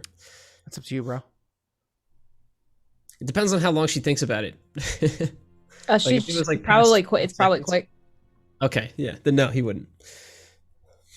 So she'd say, though I can't verify what you're saying currently, perhaps I was meant to accompany you for this installation. Right. Follow me. And he'll open the door, and then he'll like stop. And he'll take a step back and he'll like turn to the side and push it open and be like, you first. Okay, I'll walk through. Awesome. So you go walking out the door, and again, this is a fun thing, but now you're actually, instead of seeing her like from across aisles or whatever, literally watching her walk down an aisle and past you, it's like strange to you seeing this kind of movement because you've actually never seen those kind of legs before, right? That's an atypical type of leg design, despite the fact that they are cheap, simple, and very effective. So it makes sense that a galaxy full of machines that you mass produce would have such a simple, clean, brilliant, elegant design. They never do. So it's a strange look. It's antiquated. It's old, right? You want high tech. That's so antiquated. Anyways, so you see her doing that kind of like almost floating past you as she moves to this incredible grace, right? So either way, moves out of the shop and then imagine turns to face you, where you kind of like walk out with your own quirky little smile, and then this way, and you're gonna go heading back to your ship. Messi, why don't you go ahead and roll me a perception check against 2 perps and a black die, please? The black die is to represent the smog, unless you have something that can see through it. No, of course not. You want to roll a perception? Si, senor. Fuck. Well, that's nice. Cool. So, never mind, I'm mad, sorry. What? I got 2 doubles. I'm just mad about that. That's all. All right, perfect. So, you are making your way to downtown, walking fast, faces past, shipbound. Eventually, you find your way to the spaceport. The whole way there, though, do your characters make like awkward small talk, or is it very like constantly looking back at her and what? He'd be like, so you've seen the city? So we like stumble through the streets of like these busy roads and like street food vendors and stuff shouting. Yeah, which I'd be like standing while we're like walking, but if he asks that, I've only seen the inside of the shop. Don't get out much, huh? Well, that's cool. So you're new? You just get dropped off or something? When he says new, if I'm thinking about it like I guess, but like no. The truth is no. Not new, just aware. Okay. Yeah, that makes sense. He's kind of like only half listening to you. Not far now. And then like after like 3 more seconds of silence, he'd be like, so tell me about yourself. Like he can't stand the silence of just walking through the city with someone with this weird droid falling behind him. It makes him so uncomfortable. Rena, Also, because of your assassin protocols that you have built into you, because of the parts of the HK series droid that you have built onto your character, right? So because of that, you actually, looking at this person, watching them move and whatnot, you can actually go ahead and you're going to make a sense motive on like the way that they are. But give me a second to see how this is. I think it's probably going to be perception against his cool. So once again, no dice involved unless Messi you choose to have one. Perception against cool. Where's cool? Oh, there it is. I see it. All right. Oh, geez, nice. Hey, wow. It's a tie. Tie. So now we got to go to a tiebreaker. What you guys do is you just make sure you go to the top of your character sheet under the die pool. You click up one for the force die, and you guys roll a force die by clicking the little thing in the middle. 20 thing. Oh. Hey. Messi, you take the win. She's not able to pick up too much of that. You know what I mean? She's able to see what you are intentionally having on the sleeve of your persona based off of your narration of your character. Not necessarily the character sleeve. They're wearing on their sleeve. But you it's not like she gets this like super hard read on you, right? You're literally the first person she's ever met, even if she has data files of interactions with many people in the past. She knows you're the first person she ever met. Anyway, so you continuously make these kind of like strange small talks. And Rena, you probably find this as quippy, but as you're looking out the city for the first time, taking in like the amount of smog that's there, taking in the lights in the skies. And when I say lights in the skies, I don't mean just the incredible amount of neon lights, the lights of the tall buildings nearby, so on and so forth. I mean the amount of smog that exists on Nar Shaddaa makes it so that the city light that shines up into the sky lights up the clouds, the smog overhead so much, it gives this like luminescence pretty much everywhere. That's why if you look at images of Nar Shaddaa, you can literally see right beneath me, why it always has this like constant worldwide orangish kind of hue to it. It's because there's so much smog that's so lit by so much artificial light.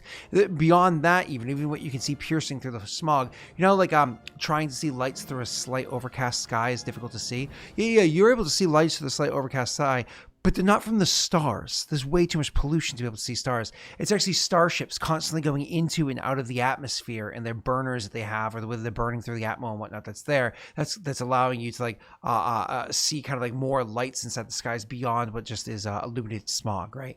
Anyways, as you're taking all of this in for the first time and really seeing like the kind of like the wondrous movements to it, you're such a logical programming inside of you, the amount of chaos that's kind of involved in it gets your mind going even more. Again, machines are designed to be logical, symmetrical running or asymmetrical sometimes running programs, right? But you're seeing all this asymmetrical movement, everything around you. The chaos is kind of, it's enticing, if you will. Let's say that your character is immediately drawn to chaos, just the fact that there's degrees of randomness here that require your processors to constantly be running on end in a computer with a level 5 intelligence, right? This is something that has the ability to comprehend much of its tasks with tunnel vision easily. You feel as though for the first time ever, your drivers, your like all of your drivers and your all of your computing, everything is actually being taxed. Like you're actually overclocking to be able to process everything that's happening at once, compiling so much data at once. It's both exciting and literally draining. You didn't hypercharge your battery before you left there. Why would you have? You were just going through systems check, and after you were done going through that, they would have plugged you in to get your battery fully back up to charge and whatnot. And right now you're getting kind of an alert as you're taking in a lot of this stuff here, like ding, ding, ding, ding, you're down below 10%. This is when you send that screenshot to your friends and everybody on the text group or Discord blows you up for your phone not being charged enough because apparently you live a trash life, you know. Does that happen to you, Scott? You want to tell me about it? Yeah, I know. It's weird, so yeah. too. Very specific. Like, I try to keep it between 20 and 80, like 95% of the time, but sometimes you accidentally overcharge and sometimes it dips, you know. And people are so ridiculing and stuff. But anyways, so you're taking in all of this and you can actually kind of like see that alert that your battery is running low, in which case you have to make a decision, just like an iPhone. Keep going back to those because I literally have one in front of me, so my eye is looking at it. Just like a smartphone or any other device, you have to choose maintain functionality, keep your processors running at full speed, right? Drawing tons of energy, or switch to like an energy save mode, where more or less where the computing, everything happens so much slower and but you're able to stay online longer.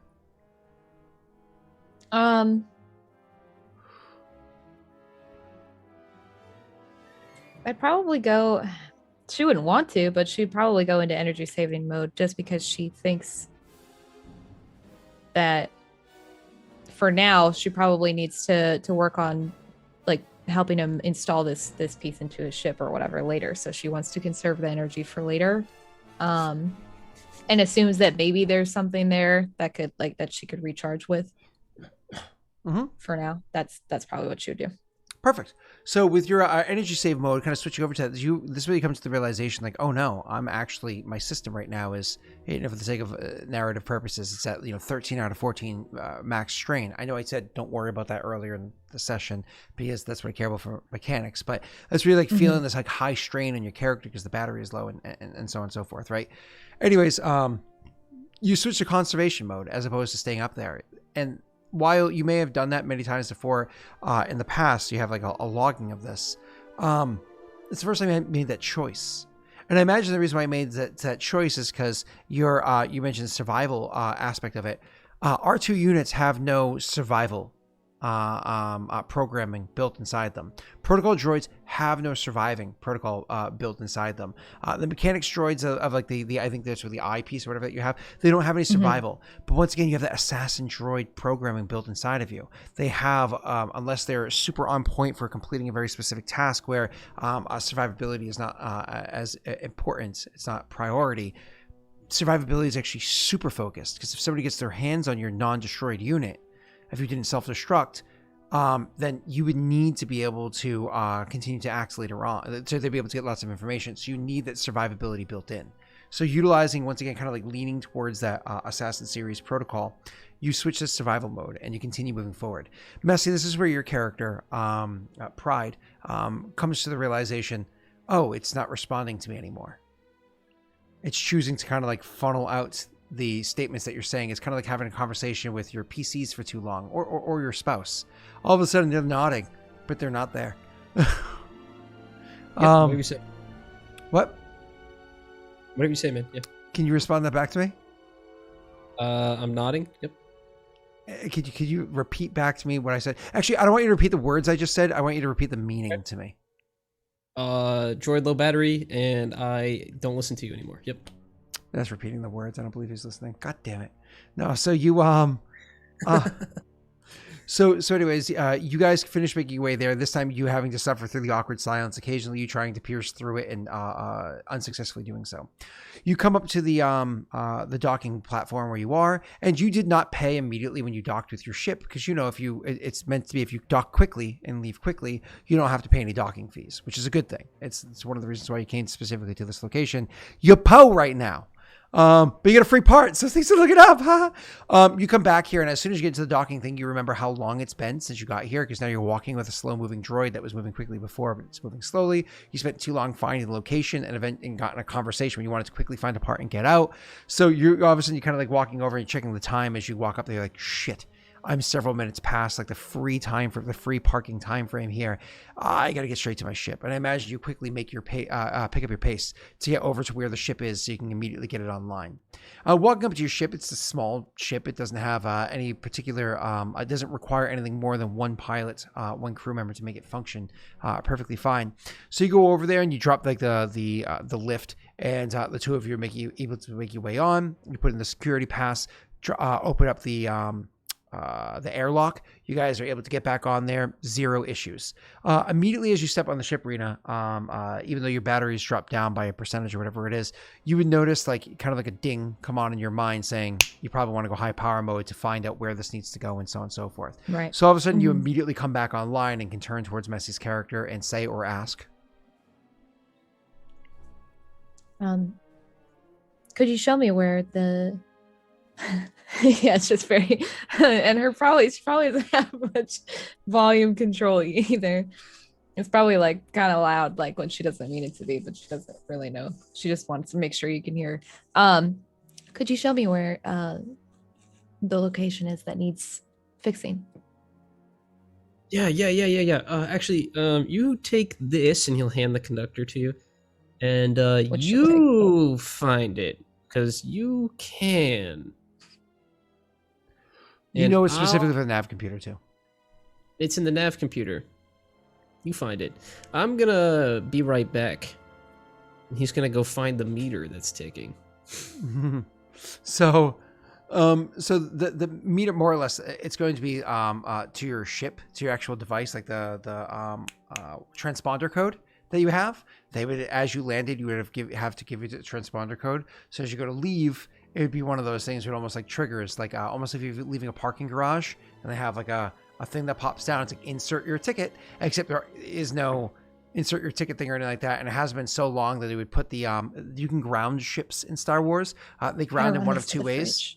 I'll be right back. They can ground in one of two ways. One of the ways is that they literally kind of like put almost like a lock on your computer so it can't start because they like slice into it. The other way is they literally put like a boot, like an anchor, to your the landing leg of your ship so it can't take off. It's been too short for one of those things to have happened to your ship, so you can literally just and take off and transfer credits on your way up if you'd like. Well, my conductor doesn't work, right? Does it fly? I mean, I got here. You can fly. You just can't properly navigate for hyperspace jumps. Oh, that's fine. Okay. Yeah, let's just do that thing where you move the car from the 1 15-minute spot, you go around the block, and then you come back and find a new one. She'll be able to get this thing fixed while you're flying. That's not an issue. All right, cool. Yeah. I just want to do that. Just I don't want to pay money. There's another way to do that too. The way that they mark those is they usually use chalk on part of your tire. So if you actually just go out there with like a wet napkin and wipe off the chalk, you can get away with it for a short period of time, but then they're going to pick up on it. They're not going to be happy. So, yeah, but they mark to see chalk on the tire. So what they'll do. So either way, or at least that's what they used to do. Now they might scan license plate, but I find that very unlikely. Probably. Yeah. They do that at my college. They did that. College is going to have a little bit more money poured into it than say like the city of Providence, Rhode Island or something, right? Anyways. Yeah. But yeah, no, it'll definitely get you in a lot of trouble because you're literally just tax evasion. You're just like the former president. You know what I mean? It's going to find yourself in a hi, Rena. Hey, sorry, Arizona. Tax evasion? What? Yeah. Sorry. What's happening? Just practicing. Taxes aren't due till April of next year, so I thought it was May. I haven't had to park anywhere where I had to worry about them marking my tires in years, so I could be offbeat on how often they do that now, but they definitely do that downtown and like some places near me. I mean, dude, if you're talking about Phoenix, which is where everybody lives in Arizona, yeah, they're going to have lots of money. It's fucking Phoenix. The only money in Arizona is either in Phoenix or private ranches. That's where it all is. It's Phoenix or the wealthy people that live elsewhere. Yeah, like, I have my own personal pipe for water. Scottsdale. Yeah. They won their first game in the finals. Good job, Phoenix Suns. Congratulations. Well, of course, Scottsdale. Scottsdale's a hyper lib place too. It's just funny. Scottsdale. But anyways, back to you. So you immediately go over to your ship and you're able to get it up turned on. Rena, could you go ahead and you're looking at the ship. You think you might know this ship. Would you like to make a schematics check? Yeah. I think it's a DC hard check. 3? 3, yes. Yes. Known schematic. Where's that? Forget. Do you mean knowledge education? Yes, that's what I meant to say. I don't know what I said. A hard knowledge education. Got it. Oh, beautiful. Blew it out of the water. So you take a strain. Yeah, don't worry. Yeah, take a strain. Sorry. You say one strain or 2 strain. So either way, it you very quickly come to the realization of what this ship is. This ship is capable of a hyperspace jump, but honestly, the standard engine on this ship is going to have a hyperspace speed of 4, which is hyperspace speed of 5, which is not fast for a civilian ship. Not fast at all. Hyperspace drive of 5. You don't think it even has a backup hyperspace engine. You come to the realization that this is actually little more than a shuttle, than a very long-range shuttle. They've often, because of how high functioning they are as long-range shuttles, they can be easily retrofitted for like a small group of people to live in. Let's say like almost like somebody living inside of an RV. You know what I mean? like a very small kind of device that can be retrofitted. Gaining by the looking about and seeing kind of like the way that the wires are kind of like hanging from here, or way that things are fixed up over there, and seeing the different kind of components in here, you get the impression that's very much what this is. Whatever the original make and model of the ship is, it doesn't matter, because there's so many, much like yourself, parts from other ships mixed into it. You can't identify the beginning of one ship and the end of the other beyond the basic hull design, which is still only about 78% of its original design. And it actually twangs you the first time you feel familiarity, or dare I say, comfort in your existence. You are easily able to discern where it is that the Navi computer is located, as opposed to being situated inside the cockpit, where it's easily able to get your hands on, like a larger ship or a better designed ship would be. It's actually going to be all the way back in engineering, with like a terminal that accesses it being up inside the cockpit. You immediately head over to the engineering area, looking at the hyperdrives that are there. Oh shit! It's supposed to have hyperdrive 5s. This has hyperdrive 3.5s inside of it. Oh, nope. Looking at the boosters that they have inside of it, these are hyperdrive 3.3s inside here. This thing runs hot. Runs very hot, which is probably why the conductor on the nav computer burned out. They were probably literally in the middle of a hyper jump while plotting their next hyper jump. This is a specific tactic that people can use called hyper skipping, I think is what the phrasing. Correct me if I'm wrong, if you guys remember this, where you literally jump in and out of hyperspace jumps, like one after the other, kind of like skipping a stone. Because the way hyperspace works in Star Wars, it's actually another dimension. You enter into another dimension, and then you leave it when you come back to this world. You almost have to imagine skipping a stone across of a lake, not frozen, across of a lake, that every time it's mid-air, it's inside hyperspace. And every time it touches the water, it like leaves hyperspace for a moment and then goes into it and then touches. It's kind of like literally skipping a stone through hyperspace to like change directions that you're going to. There's many reasons why this would be done. This ship should not be doing it, and most likely they were, which is why this thing was burnt out. And however he was able to get here, maybe it burnt out after it hit its destination. Who knows? Who cares? You're easily able to open up the area in the ship where you're able to kind of like remove the old components that are there without interacting with the functionality of the ship's sublight or even right now planet-side engines. Messy, you're easily able to get your planet-side engine online and functioning. Just to make sure you can fly out of Nar Shaddaa without hitting anything, you actually have to make a piloting check, a piloting planetary check, because Nar Shaddaa has a ridiculous amount of traffic, and it doesn't have much by way of policing of that traffic, right? So you have, I mean, it's lots of laws, but people also often break those laws because unless somebody cares, nobody cares, right? Anyways, so it's going to be 2 purple and 3 black dice. Sorry, 2 purple and 2 black dice. 1 for the smog that's going on there. And 1 for the fact that your ship has not been cleared to leave. So there's definitely no overhead clearance for you to take your ship out of this port. So 2 purples and 2 black dice. You're rolling a piloting planetary. And Messy, I am going to roll the first dark side point because it's the first time where I really can. Upgrade or downgrade? I clicked the wrong button. I am going to upgrade the difficulty because I am a terrible person. Thanks. You're welcome. Okay, I'm gonna roll my piloting planetaries check now. Anything else you want to do before I crash and die? Yes. And then I have to make another character? Yes, Messy, I would like to wish you good luck, though Wade seems a little skeptical. Never existed in the future, so we have to redo the whole campaign because that never happened, that first 2 episodes. You go ahead, sir. Ready? Roll. You fail with lots of advantage. Yeah. So, Rena, you can go ahead and make a mechanics check. Yours is not easy at all. Yeah, you're going to be rolling against because things are fried out from before. You're going to be rolling against 1 black die because you have to identify and remove all the bad parts. So it's kind of like it's the environmental thing. And then you're going to be rolling against 3 purple because you're switching. Are you going to give me a blue die, Messy? Oh, yeah, I guess I can with all my advantage, huh? Yeah. Take a blue. Why not? Just 1 or how many? It's 1. Just One. It's just 'cause one? that's like- Yeah. Okay. All right. So I'm sorry. 3 purple, 1 black. And I'm rolling Mechanics. mechanics. Thank you. Sorry, I was looking at like 3 different things at the same time. Cool. Easily are able to switch out this component, no problem. Messy, while you're trying to fly up there, you see a bunch of ships are kind of like flying overhead. It's one of those things where you really want to leave like the Duncan drive-through, but you got to take a left-hand turn and none of the cars will let you go. And you're like, I really got to go because I just pulled out of the drive-through and I did not pay for my coffee because they just gave me the coffee and they said, have a great day. And I was like, cool. But then all of a sudden you see the manager of the store starting to walk out of the front door and they're like waving at your car and you're like, I gotta go.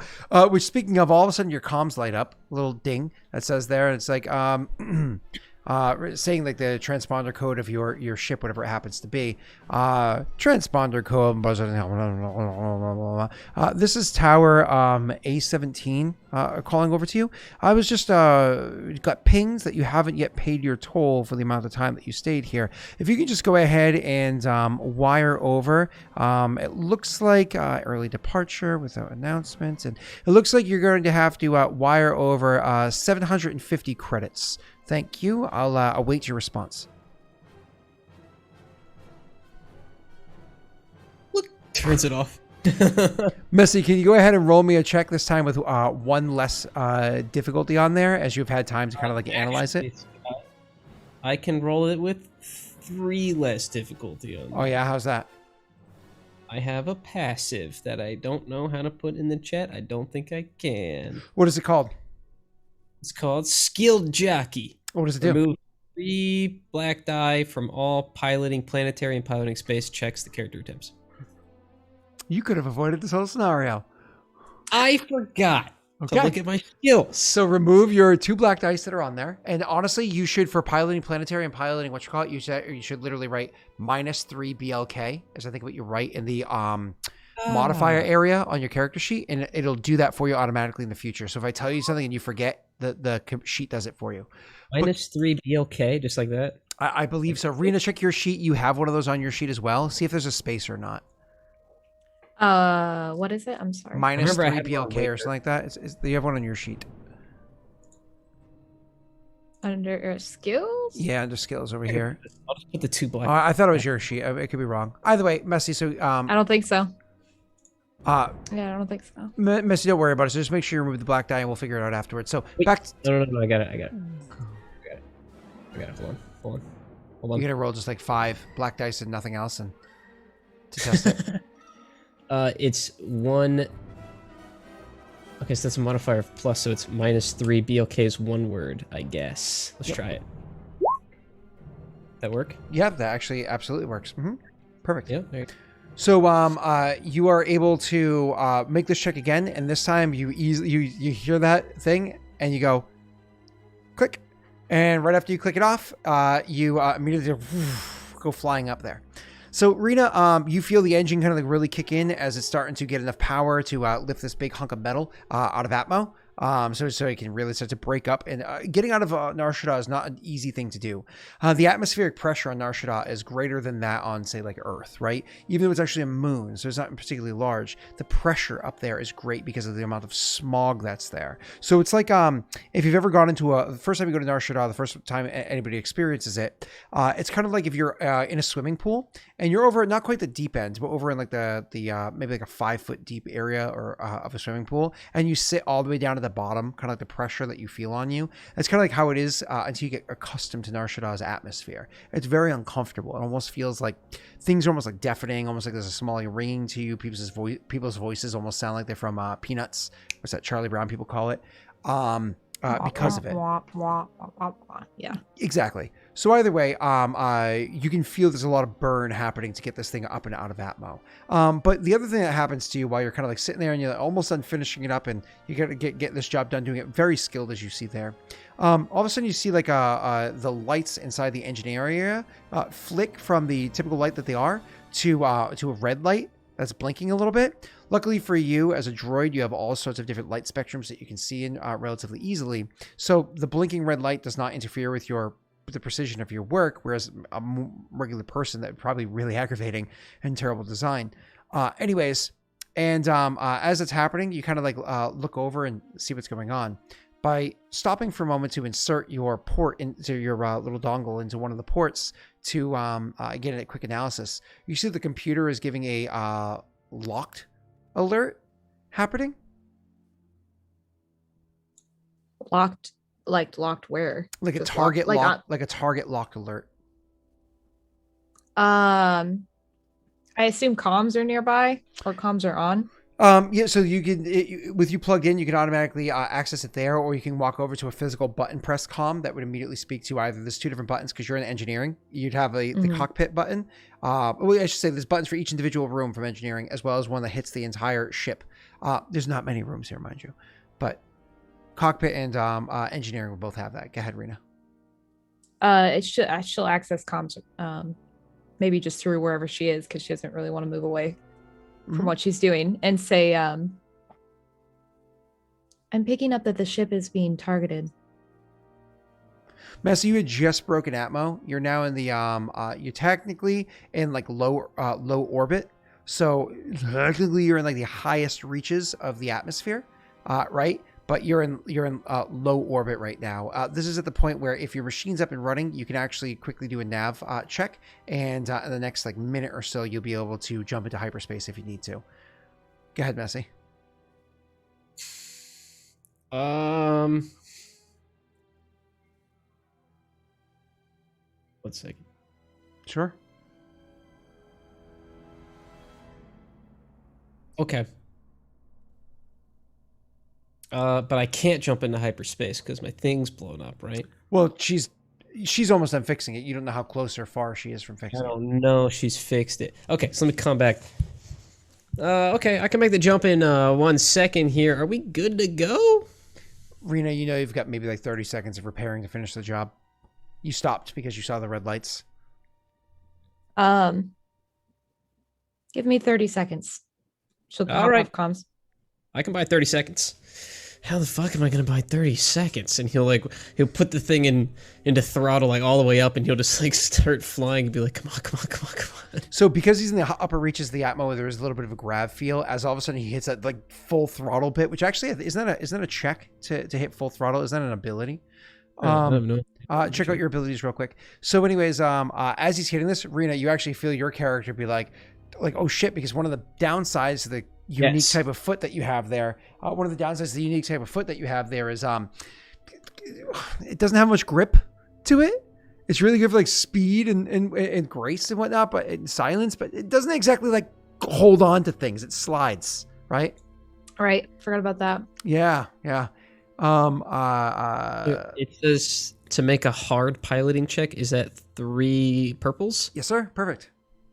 Okay, that's a piloting check. This is piloting space for you. Yes, sir. Okay. I'm going to use a light side point Ooh. to upgrade myself. Yeah. Oop, there you go. 2 back to you. Okay. He didn't want me to use it. Piloting space. That wasn't because he wanted it. That's because he didn't want me to have it. I know. Piloting space. Oh, there it is. Yay. Easily are able to hit that full throttle. So, Messi, I'll let you just describe kind of what you do. He punches it. He takes the lever and he puts it all the way to the top and he holds it there as the thing fucking shivers. He's like, oh, please work. So, like I said, you feel that grav well happening behind you, right? As you're like almost pulled back. It's like you can imagine there's a moment where you're like walking forward and it's almost like you're doing like one of those roller skate or Michael Jackson kind of walks where you're walking and actually making any distance for a moment.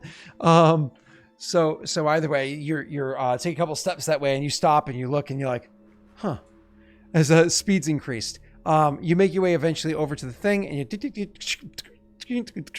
and because you're actually a more efficient mechanic than you expected, you cut a couple of corners, bringing the entire repair down to 27 seconds instead of 30 to compensate for the 3 that were wasted with your feet kind of sliding on the ground, quickly analyzing the answer that you gave versus the result that you gave to line those up for yourself. You're like, I'll repair this later. And so you finally flick the switch and all of a sudden, Messi, you see your terminal next to like where your instruments and whatnot. All of a sudden buttons start to light up and come online and you can literally see like the loading tick, tick, tick, tick, tick, as your outdated what's the word I'm looking for here? Maps. What are they called? Galaxy maps. As your outdated galaxy map is trying to reanalyze all the details around you, because every second, every fraction of a fraction of a fraction of a second that that passes, galaxy maps are outdated, because stars are constantly moving and planets are moving. All the gravity areas that you'd be jumping in and out of are constantly moving. And while supercomputers that design the galaxy maps are designed to predict out where things are going to be compared to one another, when you have a huge galaxy of swirling stars and everything, your predictions can only be so accurate. I mean, I don't know if you know this or not, but if you look at like a weather prediction more than, say, 3 days out, it's borderline throwing a dart at a board. I know. Yeah, the almanac is more accurate. So that's what you have that you're working with. So it's like loading for a second, as you luckily rolled so well, are making your way up there and, okay, let me go over here, because I know if I fly past this capital ship that happens to be over here, it's going to disrupt their signal to finding me, so on and so forth. You eventually come around that capital ship, realizing, I'm smart. That totally, oh shit. As you realize that 2 small fighters have actually engaged and also joined over into the area where you are, and they're the ones that are locking on you, and you're like, okay, let's go computer. And Rena, this gives you enough time that while you're inside the engineering bag, finally spending a few extra seconds looking around, taking it in, you realize you should probably analyze what's going on and finding out why there's locks happening on the ship, and go and check and make sure that the terminal that actually allows you to access this, since you can't use it from back here, stupid design, I can fix it here, but I have to check it out front. I have to walk all the way here to check it out front. It's like when you're underneath your desk and you're fixing your computer, and you have to climb back into your chair to run the actual, whatever. Mm-hmm. Anyways, so you walk all the way out to the cockpit, and as you walk to the cockpit, you can see the thing is just about done loading. I don't know if you say anything to him. As you see, he looks a little stressed. He'd actually, while he's waiting, he would turn comms back on and just see if they're talking to him, or if they're just completely silent, about to gun him down. So as you come walking in there, he probably doesn't hear you because of how silent your steps are, right? He flicks comms on for a second, and you hear them saying, "This is your final warning. 1 minute until we fire." Hey boys, my comms aren't working very well. Flick it back on. You hear very Hey, we gonna go, or are we dying? Oh, you didn't.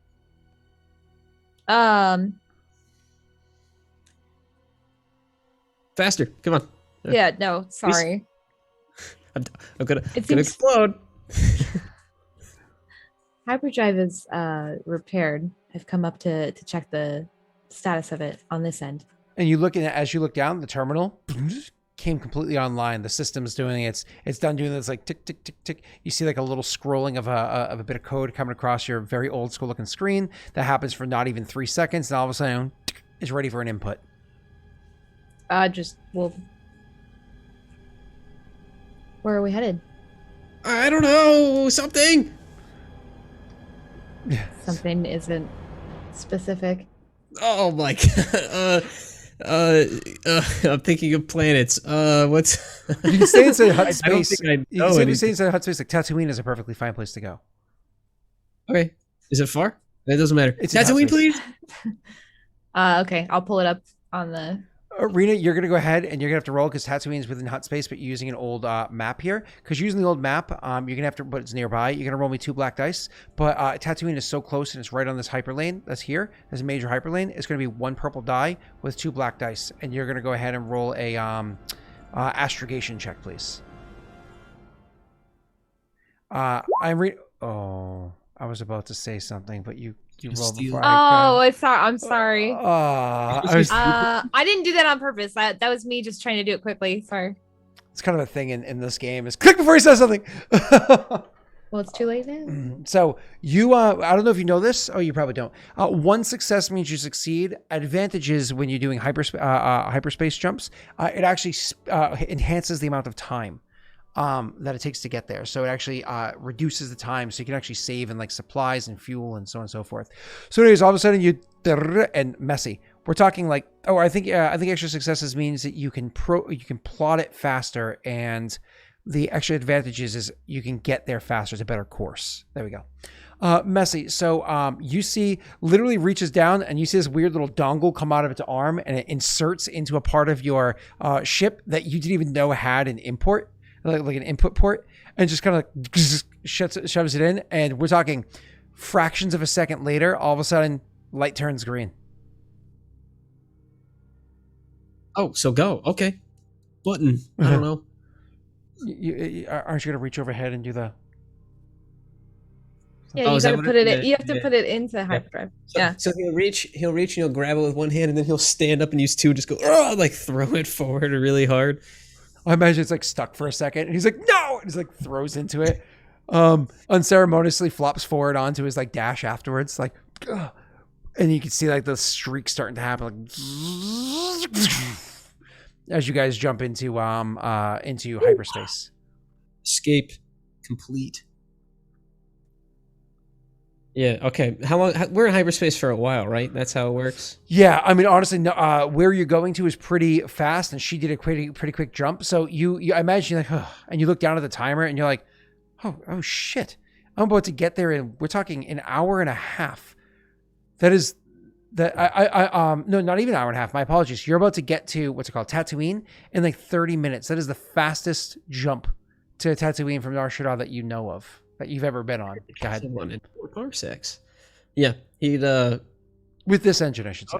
Okay. So he'll look down at the like he'll see the stars go by. He'll be like, oh my god. He'll like sit back in his chair. He'll look down and see the timer, and you'll just see like from the back of his chair, just like these arms come out, and you just hear a what the hell, and he'll spin around with his arms open, and he'll be like, you are the greatest droid in the world.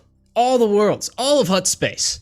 And he'll like stand up and like walk over you and be like, what was your name one more time? L4D7, right? L4D7? And now we're going to jump cut to some point in time in the future where you actually see the being on the same... Go ahead. I was going to add one more half sentence to that because I realized... Yeah, it's kind of important. Yeah, it's kind of important. Oh, go ahead. I'd let him do it. Okay, so it'd be like L4D7. That's not quick. Lady! Lady! Yes! Okay, my apologies, lady. There you go. The lady of the ship, of course. I'm so sorry to have interrupted that. Yeah, Jump cut to the future where you literally see on a slightly more beat up version of the same ship. We're talking this thing has had even more upgrades to it, even more putt-putts along the way. You see once again the drive on the ship now goes from a 3.3 to against all of your wordings and whatnot. You've followed the words and you upgraded it to a 3.2 hyperdrive. You know that the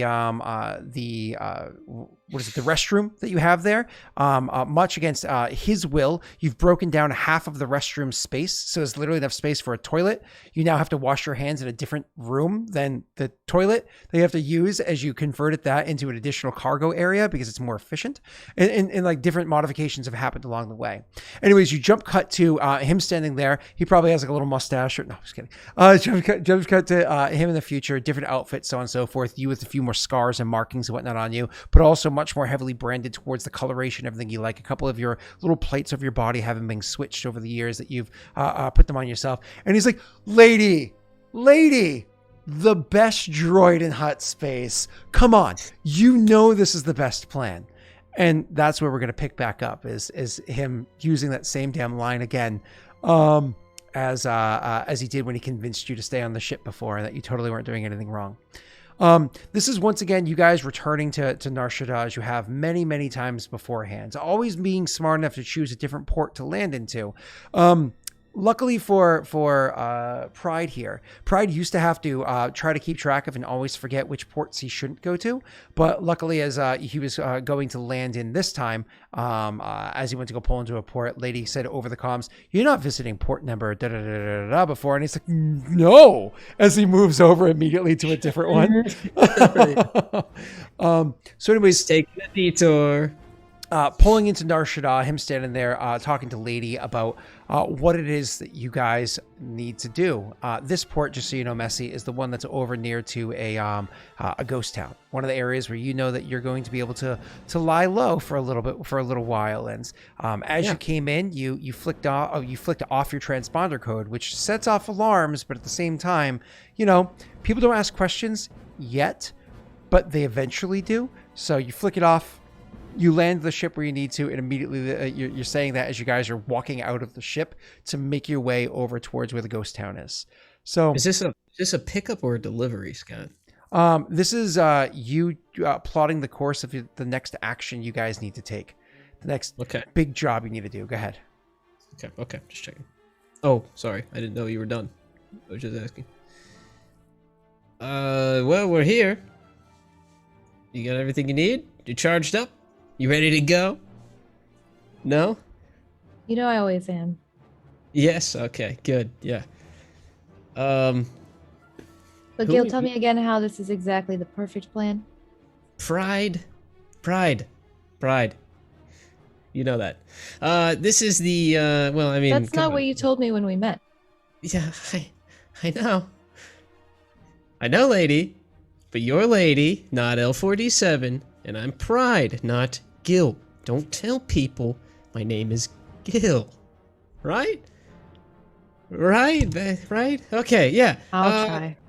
Okay, thank you. And he's like grabbing his like papers or whatever, and he's like kind of like scavenging up the things he needs. And I have no idea what we're doing. I don't remember. So he's oh, the plan, right? The plan.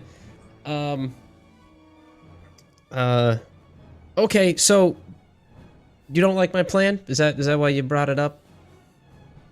I just see several holes, as you would say. And he'll like sit back in his chair and spin towards you and be like, do you want to share them again? We can go over it again if you'd like. I don't exactly... There are too many opportunities for exterior influences to make this plan fail. It's funny that the droid's telling me that, you know, things aren't always as you calculate. Okay. And he'll like spin back and like his bag's ready to go. So he like throws it over. He's like, all right. You ready to meet this guy? Are we meeting a guy? I don't know what we're doing. That was out of character. Nope, you're perfectly fine. So where it is that you're going is you're going to meet up with the person that is giving you the job for that's giving you the job for you to steal the device in that core world. I mean, the idea of going to Coruscant to steal an object from a Sith temple is frightening, to say the least, but it is a plan for a reason. The upside is you get everything that you're hoping for, including the object that might be sold on the open market for a ridiculous amount of credits. The downside is, well, there's a million ways to die. You're just choosing another one. Look, lady, at least it's not spice this time, right? We don't have a whole container full of pellets. We have just at least it's not something you can consume this time. I mean, they gave me extra. Come on. And he'll like drop the loading bay or whatever and be like, all right, we got to be quick. The transponder's off. You know the drill. Where are we going, by the way? I don't have the map. I assume I do, so I just pull it up or just navigate us. Yep, you just navigate to it. He says, where we going? And he looks around like he's not already just going to immediately follow you everywhere you go, no matter what. Anyways, you guys go to the meeting and you listen to the meeting about the plan and so on and so forth. And you look at the other people that you're going to be working with to get this plan done. And the entire time you're looking there, you actually have, what's his name over here? Pride beaming through the meeting. Like, this is a great idea. This is the best idea. I'm excited for this idea. This is great. And the whole thing, looking back at, L4D7, who the entire meeting is just staring at like the side profile or back of the head or whatever of Pride, is not like listening sure to what the other person's saying, but just staring at them and just like, it's like, And eventually meeting's done, and Pride stands up. It's like one of those like, great. The rest of the team that you're supposed to be going with, they look at you like, fuck, this is the pilot that we've got to go with. And I should probably say, because it's been a little while, his outfit is this like big fuzzy jacket, and he's wearing no shirt under it, and then he's wearing just like really gross like pants at this point. But he has like this real nice fluffy jacket that he's wearing, and it's just like on his bare skin, and then he's got these goggles on his forehead that are like nice and tinted like a red. So he looks like he buys very few items and then he wears them everywhere. Gotcha. Like he lives that pimp life of like the really expensive clothes, but just wears them too much. Gotcha. Yes. Yeah, he doesn't have that many because he's poor, but yeah. No, I gotcha. And to clear up something that was asked in chat, Coruscant, not Korriban. And the reason why it's important is because this is in the SWTOR era. This is after Coruscant's temples were sacked. Like if you actually think about when SWTOR, the video game, came out in like 2012, I think, one of the trailers that got everybody like super excited was literally the trailer of the Jedi temples being sacked by the Sith, and the Sith taking over Coruscant. So did that happen in KOTOR? It may have happened I think it happened after KOTOR, and and SWTOR is takes place after it because it's part of the trailers for SWTOR.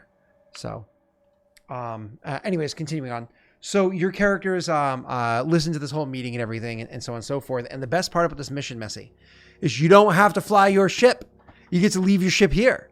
So you don't need to go get it, right? You leave the ship here, transponder code turned off, over in an area where until it's turned back on, nobody's going to ask any questions. So this thing could stay here completely dormant for a long time without having to worry about it until you turn it back online. And then all of a sudden it's going to blip.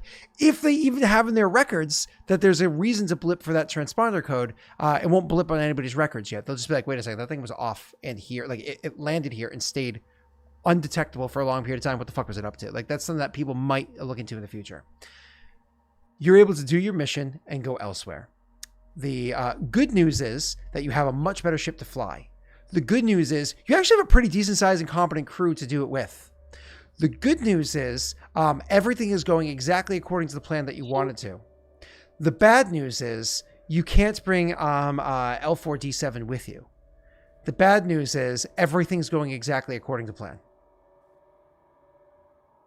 Oh, I'm not supposed to bring her with me? Well, if you brought her with you, that would be really bad. Oh, right. Mm-hmm. Right. The plan. Okay. Here's my keys. Croissant. I'm calling it, you calling it croissant or croissant? Croissant.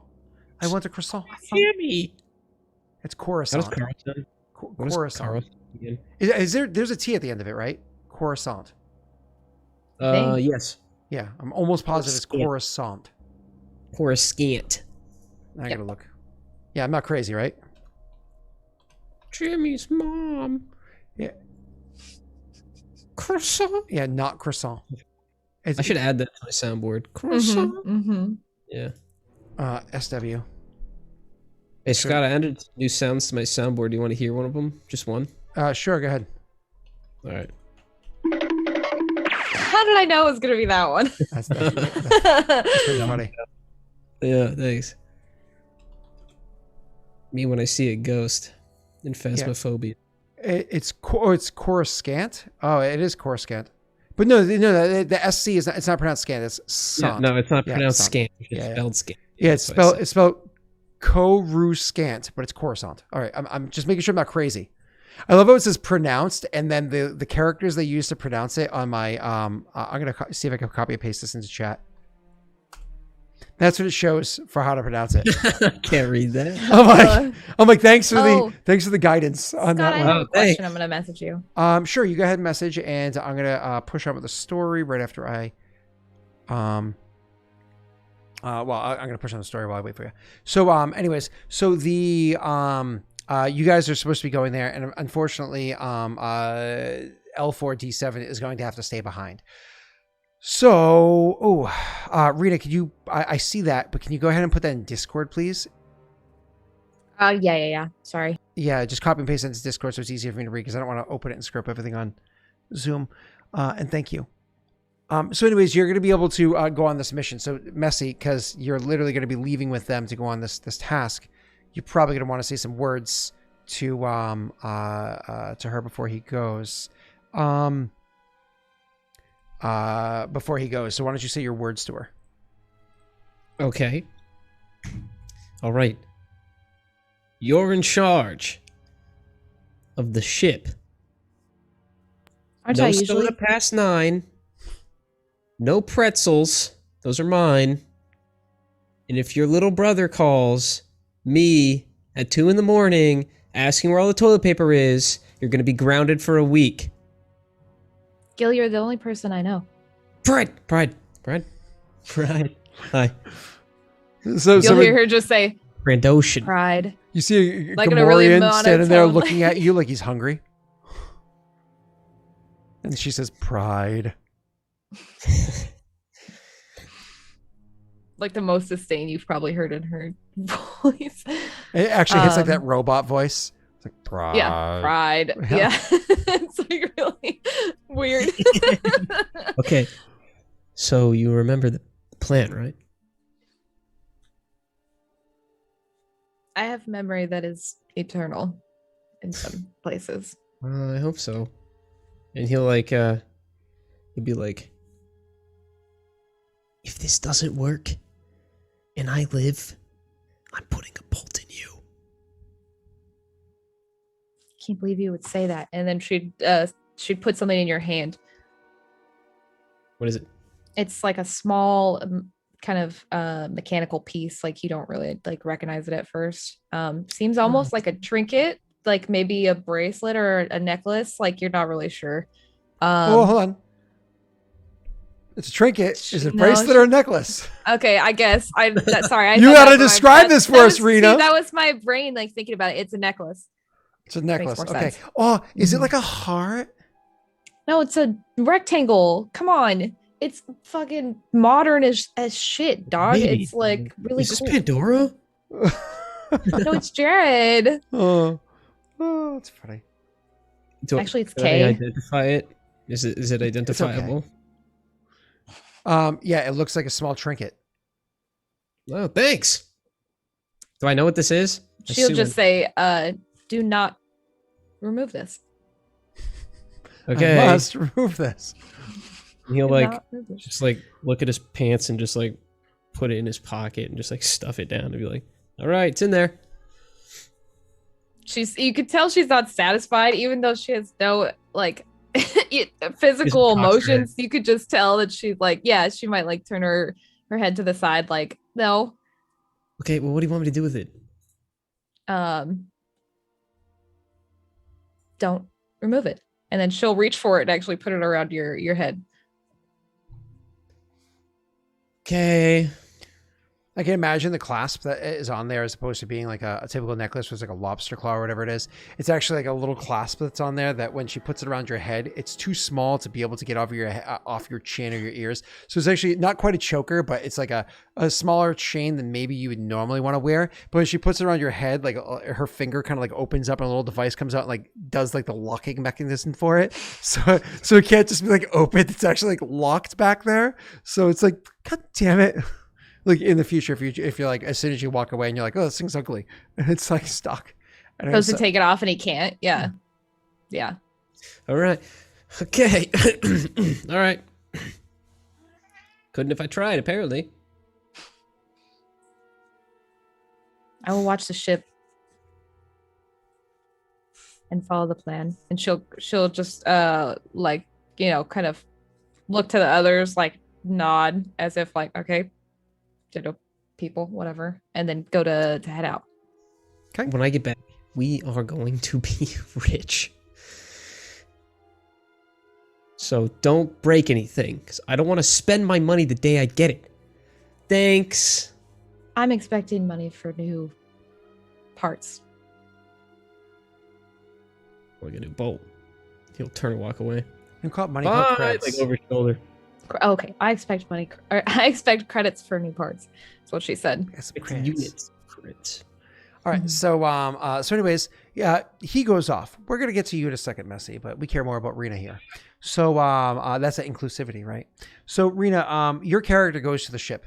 As soon as he leaves, and you literally watch him walk off, and this is the first time that you've I mean, you've been apart from one another for like hours before, maybe even a day before on tasks that you've done, but you were rejoining right afterwards. This is the first time where you're going to be separated from Gil since the two of you met. We're talking for an extended period of time ever.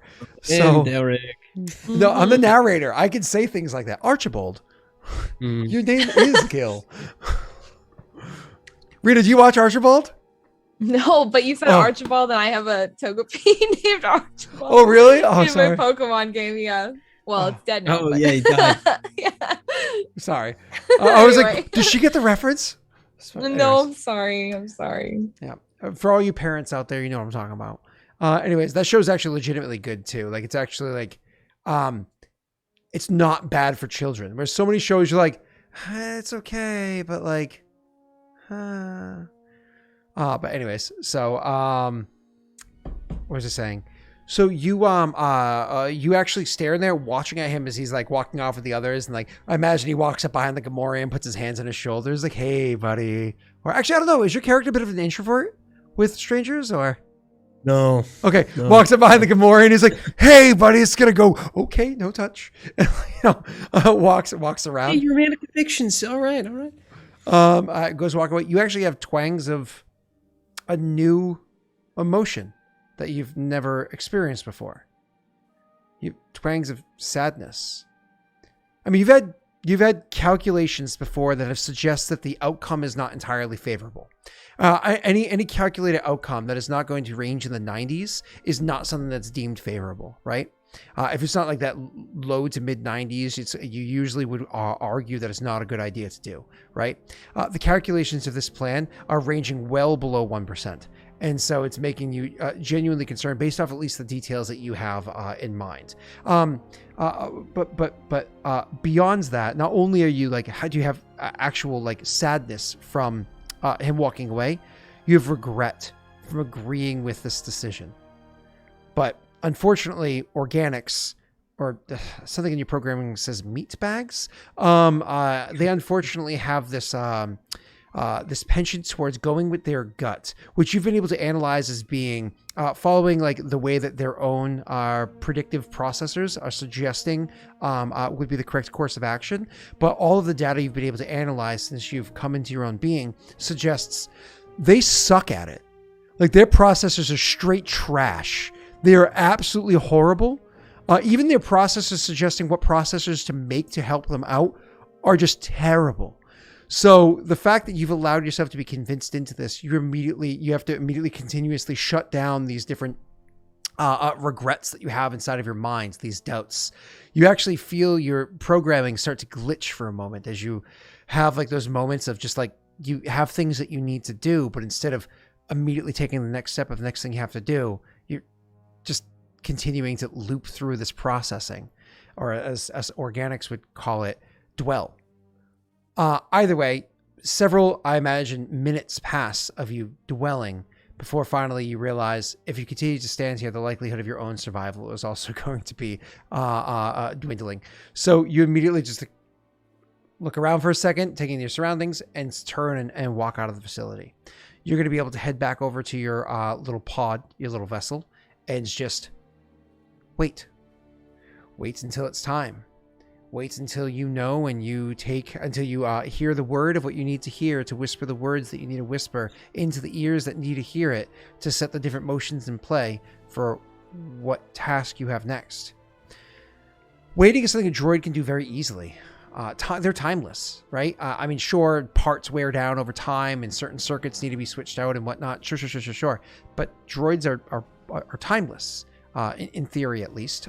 In practice, I have a hard time differentiating between I've seen those you know the videos of like where the owner like leaves their dog out in the rain and then they don't come back and it's just like the scene of the dog still there like as time passes or whatever. Mhm. I always imagine that with like robots and droids too, and I'm like, oh my god, it's so sad, but it's not sad. It's a robot. It doesn't feel anything, but my brain always attributes that, so I have to like just anyway. That's what this is making me think of, which is so funny. But in this Like, scenario, though, you you actually do feel it, right? It's just you have very muted, very like pushed down feelings of it because it's your first time experiencing them, right? So you actually do. So that's not wrong. It's like watching an episode. It's like watching Wall-E, and when Wall-E is like left behind by Eva. You know what I mean? Oh yes, right? Yeah, like the hardcore feels for that Wall-E. movie. It's so good. Right? I know, it's so good. Eva, right? Like it's so good.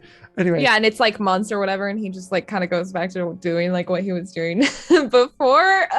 Okay, I'm gonna go watch Wall-E now. Yeah, right. She's gonna go to bed crying to Wall-E. You're welcome, Cryptic. You're welcome, Cryptic. I just earned you some hardcore cuddles sad tonight. the rest of the night. Yeah. Oh. All right. So, anyways, so you go back to the ship, and you can easily power down and just allow your internal clock to bring you back online when needed to do the tasks that you need to do. Occasionally, like pinging for results over the HoloNet and whatnot. But at the same time, as you're coming to realize these emotions that you have, you're not just a droid. The idea of doing nothing is difficult. Much like in real life, how if you have somebody who either loses, whether it be permanently or in this case temporarily, a loved one, you kind of dive into their work or dive into like their tasks around their house or whatever responsibilities they have. They kind of get consumed by it. You can imagine your character immediately goes, I've been saving parts that Gil wasn't aware of on the ship, as well as me being able to find other parts around this ghost town that others wouldn't miss or know about. I'm going to continue working on some of the upgrades that I've been working on for some time on the vessel. One of the concerns that you guys have had for a long time is that the only reason why he's able to survive in that ship, despite the fact that your life support system is borderline about to explode, is because there's only one person breathing. And he has no problem just like refilling compressed air tanks every time you dock somewhere. So he'll dock in Nar Shaddaa and just like use a compression to fill up a few tanks of air of Nar Shaddaa's smog. And then like when the life support's like running out of its functionality while you guys are in hyperspace, he'll just like breathe in deep some Nar Shaddaa smog. And you know that that's going to reduce the functionality of his systems and cause him to expire at an earlier date. Feels like home. Right? I was like, oh. Yeah. Okay. I see. So you start working on little follow. tasks like this. Okay. Fun thing, Rena, I'm going to want you to, between this week and next week anyways, go ahead and see if you can find any upgrades that you think would be kind of fun or even imagine something. Talk to Cryptic, who I imagine is also a Star Wars nerd. Something you can come up with that you think would be a really cool thing that you would have worked on in the intro. We can have you roll against it. Okay? Okay. Cool. Yeah. Either way, so time passes if your character kind of working on these things. Now, Rena, obviously... She's also... I was going to throw it to you in just 1 second. On top of like working on all of this, on top of like collecting the parts, doing this, maybe occasional shutdowns, is there anything else you can have your character doing to sum it up? Go ahead. I'm sorry. I interrupted you. No. I was going to say she would also, like, as she's thinking about these other things, the first thought, like, I imagine she goes straight back to the ship or whatever, and she goes to just wait, like, first, because that's just what she was like, okay, I'm gonna wait here until I gotta do what I gotta do. But then she starts thinking, and then she's like, oh, I could do this. Well, I meant to fix this up so I could do this. I've got time. And then the next like thought of him again, she would like go to look that up, that thing. You know what I'm saying? Mm-hmm. Yep. And so you get your updates or whatever it is that you need to do. So not a problem. So anyways, you are going to kind of like working on this task while you're there. Messy. As for your character, he obviously was with his crew, heading in for the task that he needs to do. It's pretty easy to fly on a ship of this. I mean, honestly, the ship's not new, but it's one of those like new to you. Like we're talking about like when you go and you do a trade-in and you buy a used car, but the car is only like 3 years old. It's not like buying like a 2011 in 2021, right? This is like buying like a 2019 that came out, in 2019 while still in January of 2021. Like it's like a a new ship. Beyond that, it is so sleek that this ship, while the handling in space is perfectly fine, it's I suppose slightly requires a more skilled pilot for space to handle it, because it's a little bit clunky out there. It's not meant for dogfighting or anything like that. For Wally Planet side, it's designed so sleek. We're talking almost Naboo quality designs on this ship, that it flies through most atmospheres with greatest of ease. Zero negativity to handling. A little bit of like of the blue dice on there to give you a little bit of aid. So, anyways, you're flying this like luxury vessel with like multiple electronics, entertainment devices, a fridge stocked full of all sorts of food and liquor. You know what I mean? They're talking just like, this is an incredible. The air in here tastes like air that you only ever remember breathing once before. And it was on, I can't remember the name of that planet, but it's the oceanic planet that you visit inside of KOTOR. I can't remember the name of it. But this is the last time you remember tasting air this clean, this fresh. It's like, it's so fresh, it literally makes your character cough because of how clean it is. Like your body's like healing, and it's like coughing up a lot of that nastiness that's just, it's been living with for a long period of time. Anyways, so... Manon. Manon. Yeah, because that's not the one that gets bombed the shit out of, yeah. That began with a T. Anyway, so that was the last time you had that kind of fresh air. You bring the ship, flying it down to Coruscant, and it's one of those funny things where Coruscant is also a planet-wide city. It's one city that exists on the entire planet, and Coruscant even has city layers that go down deep into the ground as well. Because of the technology that's used in these core worlds, specifically the center of the galaxy, Coruscant, you actually don't have smog or anything like that to really deal with there. Yes, in the lower layers, like as you go down where the tall buildings, yeah, you have to deal with smogs down here. But up in the upper area, there isn't, because lots of carbon capture devices and lots of filtration devices. They also will have like ships fly by and drop chemicals into the atmosphere that help to bind to the other harmful chemicals and clean it out, as well as like oxygen production reactions happening from the various towers around to keep the air in the upper levels fairly pristine. But the ship that you're driving, Messi, is so clean that even getting out of this ship, docking over down by the dock that brings you to the actual Sith temple, docking by that dock that's there, and to opening the door and stepping out, the air in Coruscant doesn't taste as clean up here as what was inside that ship. You're sitting there, you're looking at that like, oh man, I love that thing. It's so beautiful. You start your task going into the Sith Temple with a group of you. You guys are there because you actually happen to have an invitation that suggests that you're supposed to be there. Now, whether or not you're actually supposed to be there is not a concern of yours. That's not details that you have. You're not lead on this. You're not taking point. The person taking point is another human. They're wearing a lot of Mandalorian gear, but you don't think that they're a Mandalorian just because of the way that they're talking and acting. If you remember correctly, you're pretty sure Mandalorians are respectful people, even if a bit rough around the edges. And this guy's a straight asshole. We're talking like you would swear he's straight out of Boston or something like that. So like he is just not a nice person. He's like when Bill Burr played in Star Wars, right? When Bill Burr was he's like that kind of character. Anyways, straight out of Boston. So your character named Scott. Huh? Is he named Scott? No, it's not. His name's actually Stock. STTOC. Gotcha. Yeah, no, that makes sense. Yeah. Yep. I don't know why I'd assume it'd be anything different. Yeah, STTOC. Stock. The extra T is because he's terrifying. So, sorry, that was a really bad joke. Scary dude. And then all of a sudden my brain went to terrifying. Such a bad joke. Yeah. So, anyways, he's the one that's taking point on this. So you're following. Wow, Rena. Following stonks around. Don't make me do to you what I do to Messi. Don't make me put you in the corner. Do it. You won't. Do it. You won't. Bet you won't. Go ahead. Woman in the corner, Scott. Oh.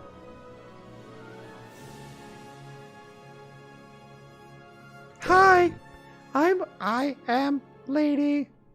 I am such a lady. I'm DM now. That's right. Remember your place.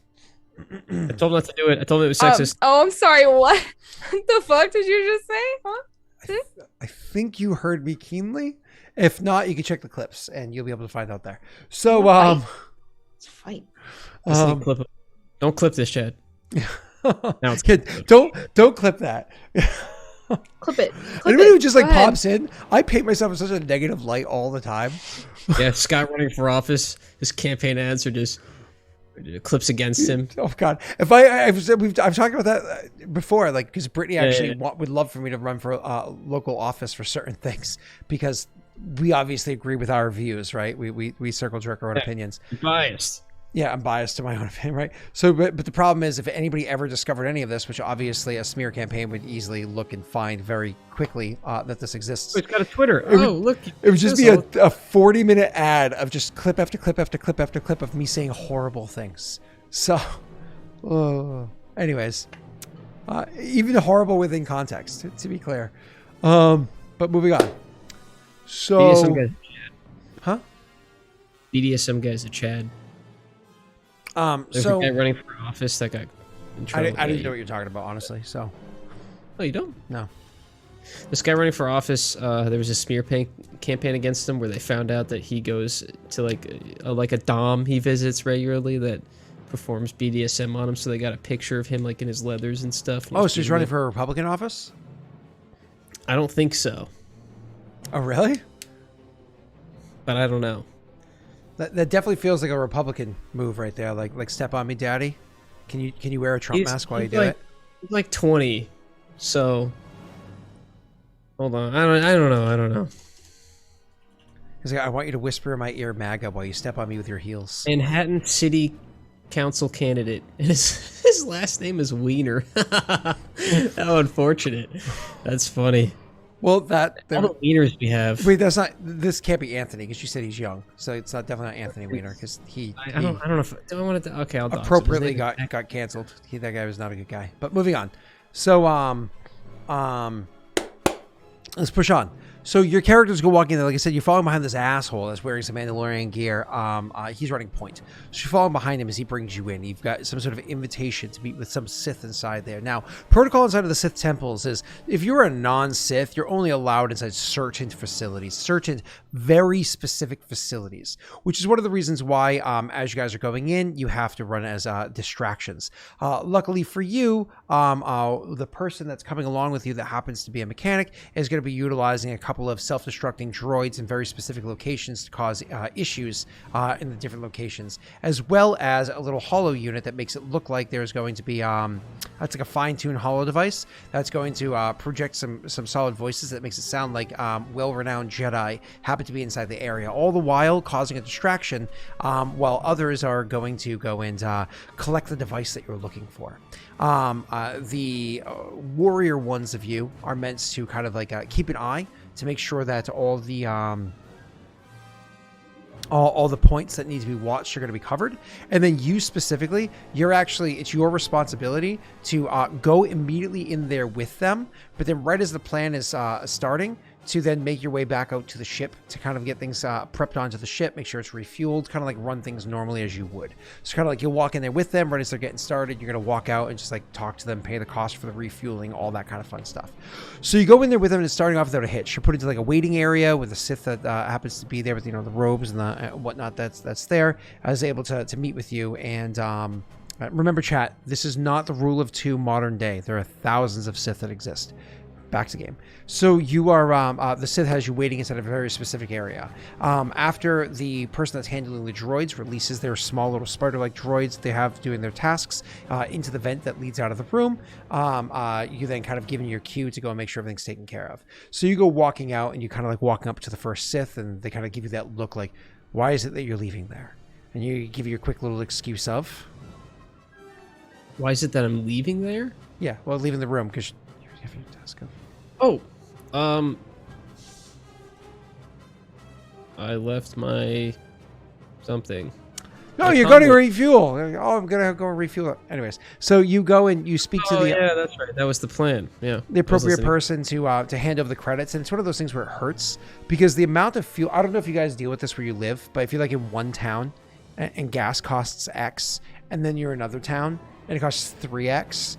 And you're like, why did I drive over the Rhode Island border without filling my gas first? Because literally 1 mile over, and it's like 40 cents more, because Rhode Island economy is garbage. Either way, so you're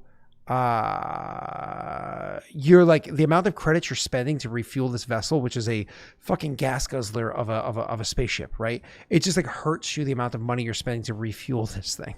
You're like, I could retire on this. I wouldn't, but I could retire on this. So you hand over the credits with the person, probably even bartering with them a little bit, and getting shut down so hard you realize maybe I should just stop talking until eventually you go out and you start refueling the ship.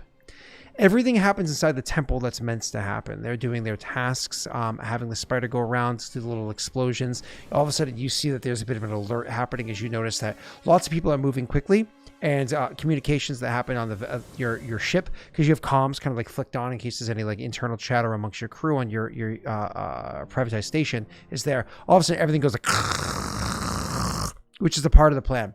You guys knew that there was going to be an auto-triggered dead comms, because the Sith, they don't need that to communicate with one another. They can coordinate otherwise. Training, whatever it is that they're able to do so. Eventually, you get the first telltale signs that things are going well. You see one of your crew members starting to run out towards the ship. Literally running out, crossing the gap towards the ship. This is the first one that's supposed to get there. He runs over towards the ship, and as he runs up to it, you see like them get down there and drop the hatch. So you drop the hatch or whatever for them to get on, and they go over there and they start punching the code to open up the door. And that's where you see like a couple of blaster bolts come across. And even though the hatch door opens up, you don't hear anybody running into the ship. You don't hear anybody calling out your name, and you realize, oh, they probably got shot. Do you go and investigate them, check them out, try to pull them onto the ship, or do you just stay in the cockpit? Let's close the cargo door. Well, the rest of your crew is going to be coming in a moment. Oh. Yeah, the shot came from afar, because, you know. Okay, in that case, yeah, I don't know if I have cameras or anything, but I guess I quickly go and just like look out, like peek my head around the corner and make sure that everything's still going out there.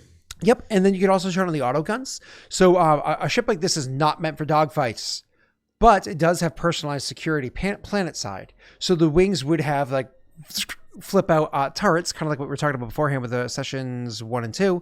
Flip out turrets that would be on the bottom that are meant for planet side combat. So these are personalized repeaters. It's like base damage 12, not starship weapons. So like against a starship, if they have any amount of armor, it's not going to hurt a starship unless you're like really fucking good with these, right? But for against people, this would be devastating. Anyways, so these guns flip out, and immediately you like start targeting with the turrets, trying to clear a way for your crew to come out. Clearing out there, shooting down the different creatures that might be out in the area. You think you killed a Sith? Holy shit! I think you killed us. And then you see your crew running out.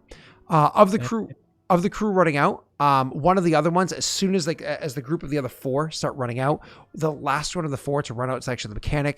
They are I can't remember the name of the race, but they begins with an S, and they're shorter and have kind of like a very wide lipped, very squat, like very wide faces. Begins with the S, is like SV, I think. Anyways, so you see that person, once again, you see a blaster bolt hit them in the leg, and they kind of like slow down, and you're seeing this on like your scanners that are there. Celestin, that's right, SU, Celestin, thank you. Somebody else walks up behind them and hits them with the lightsaber, and then pulls the lightsaber out and starts running towards the ship. Okay, I think it's time to leave. I think this plan did not go well. Actually, yeah, I don't know. Okay, hold on. Just to clarify, how many crew did we have, and how many have I seen die? You had 6 crew, including yourself. You've seen 1 die and 1 you're not hearing from. The other 3 are running towards the ship, almost there. Okay, yeah. Then I'll hold out, and I'll try to get rid of that. I'll try to distract that Sith. Try to get him out of the way, so that he can't saw the rest of my team in half. Sure. So you're going to target specifically that Sith, because the guns on the ship have targeting on it, aiming on it. You get 2 blue dice, and you're able to make a gunnery check, and it's going to be against 2 purple. No, 3 purple. 3 purple. 3 purple. 2 blues, and I'm running gunnery. I don't think I have anything to help me with that. So I'm just gonna roll it. Kia! Ooh. You devastate that Sith. It is not able to deflect the blow. Maybe they just weren't prepared for it, whatever it was. But all of a sudden the gun's like, and they kind of like get themselves, they put the lightsaber up to defend themselves against the first thing and having the blasts kind of coming off of it as it is. But then all of a sudden the other gun aims from the other angle and shooting at it and starts blasting holes through the Sith. If the Sith is very heavily injured, if not dead. Anyways, the 3 crew members, as soon as you that seems to work out, you start getting the ship to lift up. So it's like almost a foot off the ground, getting it lifted up there. Luckily, obviously, the ship had, for those lockdowns that we talked about beforehand that you have to deal with in places like Nar Shaddaa, this ship is super expensive. It has countermeasures towards things like that, of course, because it's meant to be an elitist, kind of like a yacht, if you will. Sorry. So your crew goes jumping onto the ship. You know, the first one jumps on, the second one climbs up onto it too. The third one dives on as the first one's pressing the button to lift the gate. A couple moments later, you hear them calling from back. Just throw them off. Who gives a fuck? Just throw them off. More crits for us. Yeah. And then you see on the sensors the shape of the first person that walked up and opened the door flops down unceremoniously onto the ground. You also get a quick life reading sign off of them. Yeah, there's still like heat coming off of that body that suggests that they're still alive, not like getting cold already. So you're like, ooh. As the thing comes up and it becomes your turn to start flying and getting out of there. Immediately as your ship starts to, you start to go to take off, you start to fly. Another 2 Sith come walking through the door as another one's coming up onto the landing platform from another direction. And you suddenly feel your ship is becoming hard to move. It's weird.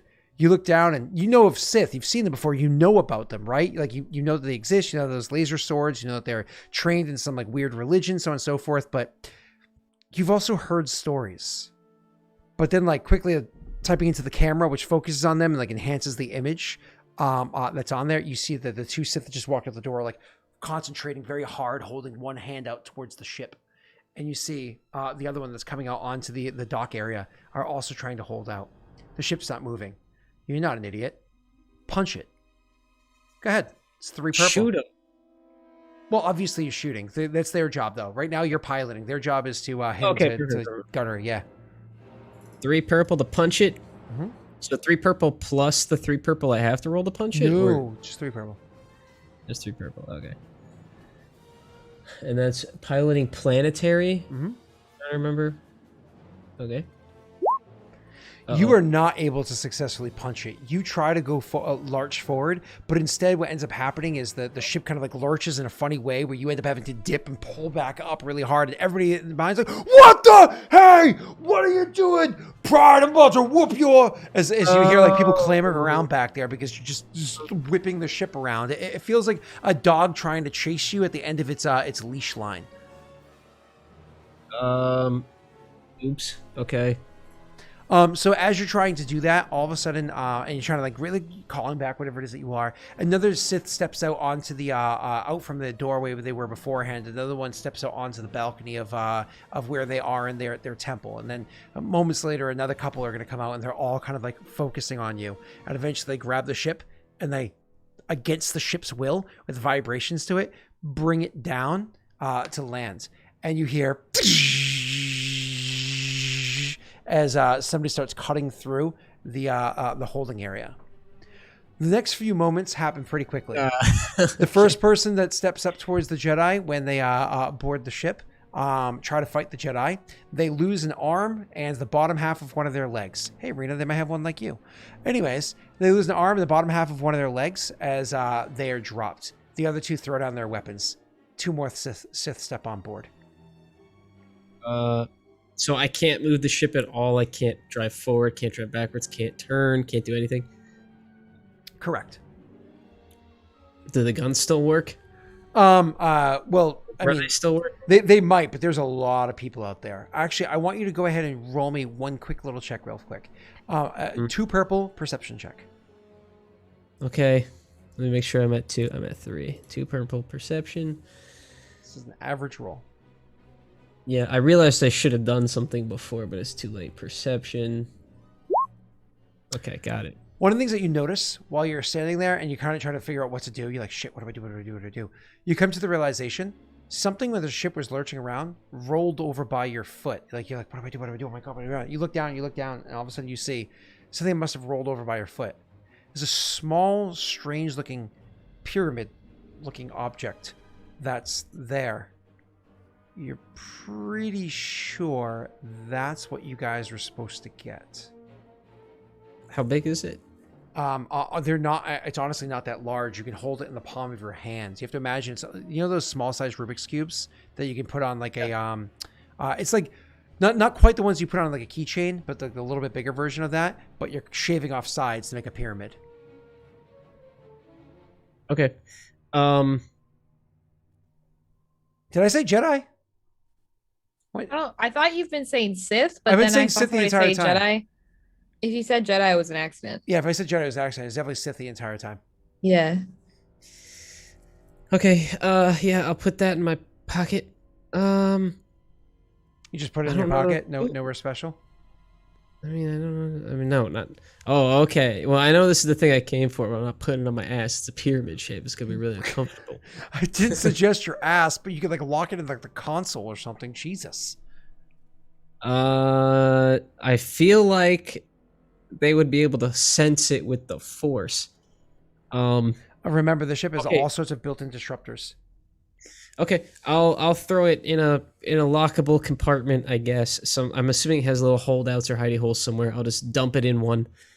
And then back to the ship because I know they're coming through. Can I just turn the whole thing off and just ship? let it? Yeah. Yep, you can just power the ship Land. off. Mm-hmm. Okay. And eventually one of the Does it actually fall, or does it still like hold there? No. It'll hold suspended, and then they'll gently place it onto the ground. Okay, now can I punch it? No, it's off. So you hear footsteps come up behind you to where you are in the cockpit, and you hear somebody say, "Don't make this hard." And somebody else comes. Me. What was that? I'm sorry. Just you got me. Just kind of immediately immediately giving in or whatever. Yeah. Okay, cool. Ooh, And- it looks good on you. And so as soon as you finish doing that, all of a sudden, like kind of like you say that, you hear more clanking footsteps comes up towards you, and you hear, "I must remove him." As a droid comes up and grabs you and cuffs you. Anyways, why don't we take a quick break right now, and we'll come back for the last hour of the show. I know we want a whole 3 hours of the break. We're going to take a quick break. We'll come back for the last 3 hours of the show. So everybody, we'll be back shortly as we want to finish up exactly how we're doing this. So be right back. Don't go anywhere. Thank you so much for your patience. I just want to click a thing real quick because I'm a dummy, and I always forget to do God, I'm it. so dumb. Yeah, you are, but that's okay. Don't even sweat it. All right, bye everybody. Be right back.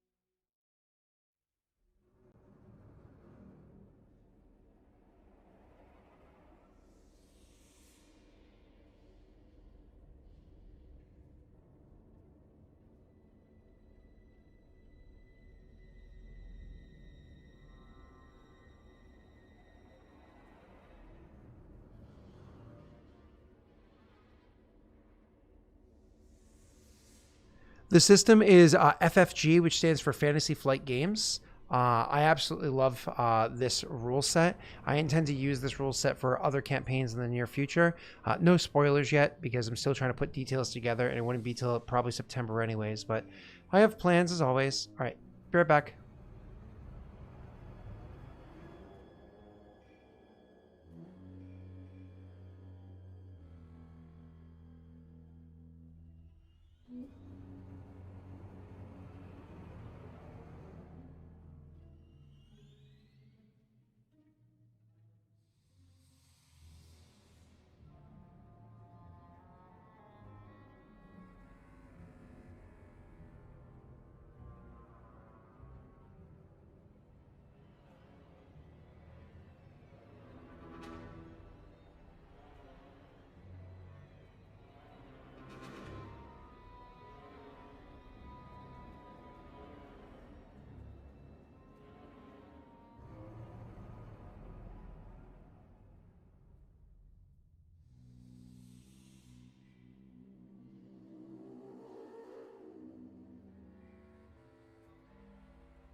Hey, everybody, going live in just one moment. Sorry about that. We'll be going in just a second.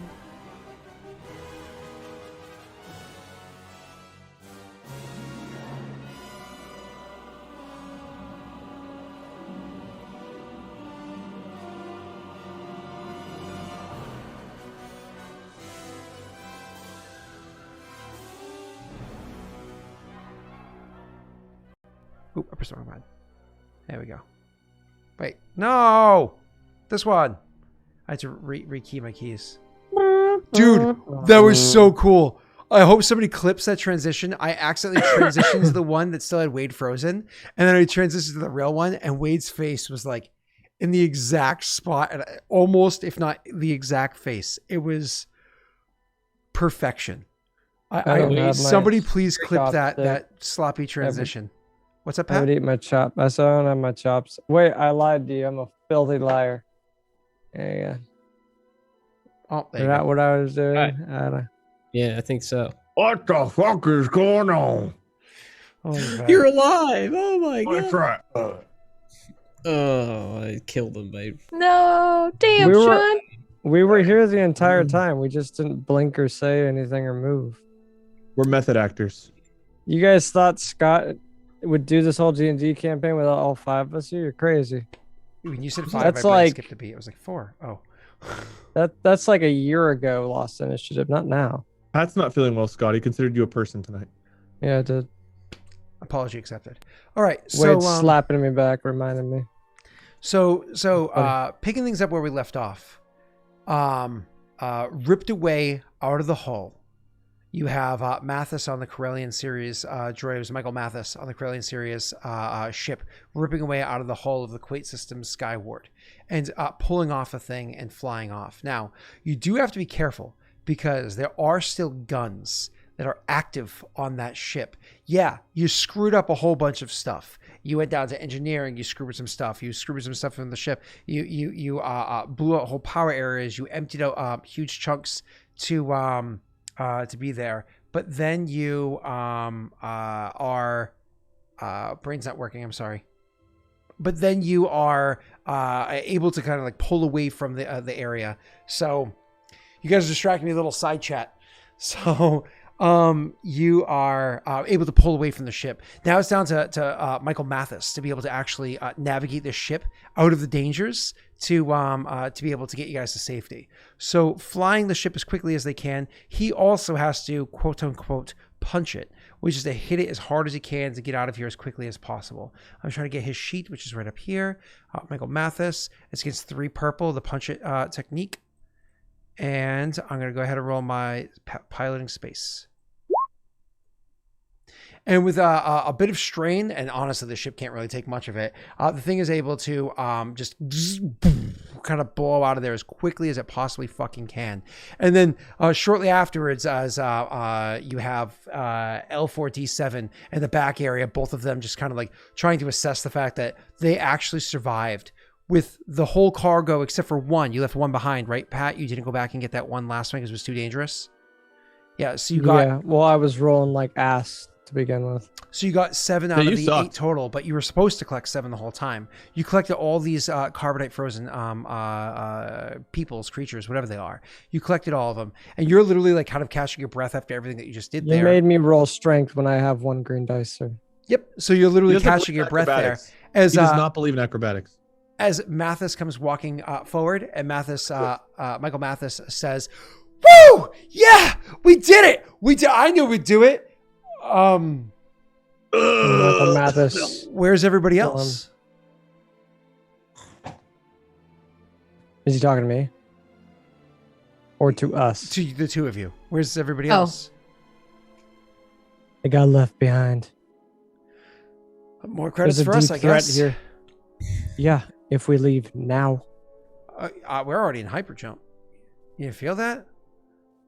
Oh, are we? I apologize. I've been laying down for most of the night. You're good. He's so he said we were on a hyperdrive. You didn't feel that, but obviously you just got out of a war zone.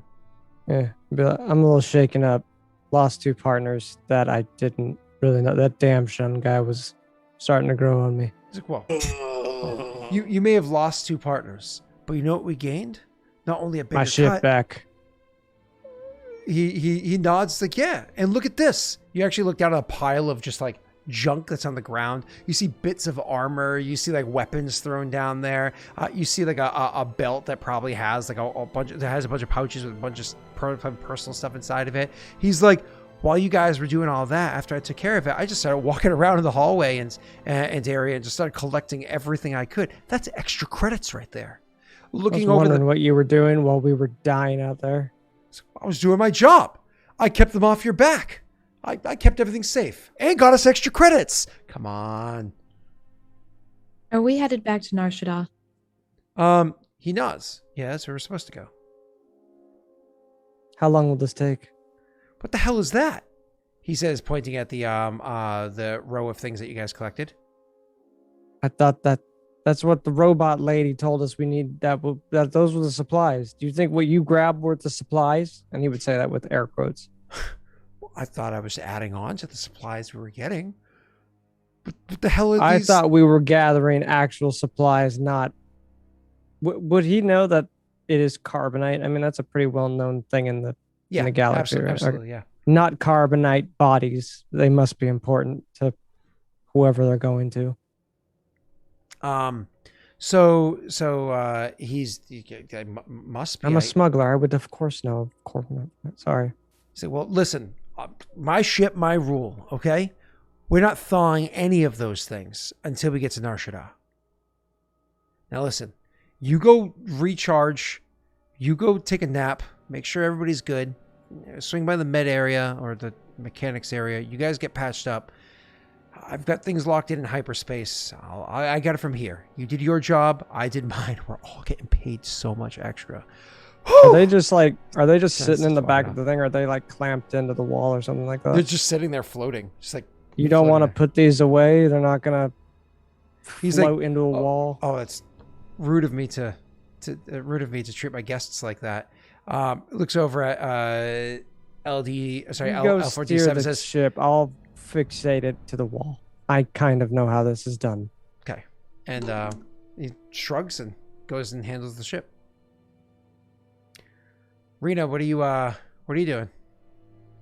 Well, now that we're back on the ship in hyperdrive, I'm gonna double check that one particular supply. Everything's good to go. It's it's locked and loaded. Everything's perfectly fine. All functions are great. The best thing about these individual units, and again, you've seen units like this with like Han Solo in it beforehand. Best thing about these kind of units, these are transports units. That's why they were kind of like locked inside the Sith vessel that way. These are transport units, which means that you're going to be able to literally press a button and they go through their own power thaw situation. Now, this is a bit more rough of a thaw than you would if you were at an appropriate facility, if you could find a facility that does carbonite freezing and defrosting. So it's if somebody's not in like the best of shape, this could shock their system with permanent damage or death. But if somebody's relatively young, healthy, whatever the case may be, or if you have a good doctor on hands, there shouldn't be any issues. So that being said, realistically, any of these could just be thawed out if you wanted to. So instead of raw and wriggling, relax them. Thaw and shivering. Is that a reference to something? Raw and it's Lord of wriggling the is Rings. Smeagol. Yeah. Oh, How he likes to eat his fish, raw and wriggling. Yeah, Make me it's like the sad. Thaw worst and quote of shivering. the whole fucking. Yeah, Yep. we all know all the quotes to Lord of the Rings. Yep. I don't know all of them. I'm Only just the saying. important characters like Smeagol. You hang around Wade, you start to learn them too, especially when he sends you a 7-hour Hobbits? video of. Smeagol? Okay. You just Drake me? I did. Is this a meme? A meme? All right, so deterred, I guess, would push these into the wall. Do I need to make another fucking check to push these into the fucking wall? No, you're good, man. Really? You just push I them was over to the having wall. a hard- one at a time, dude. You'll just do it one at a time.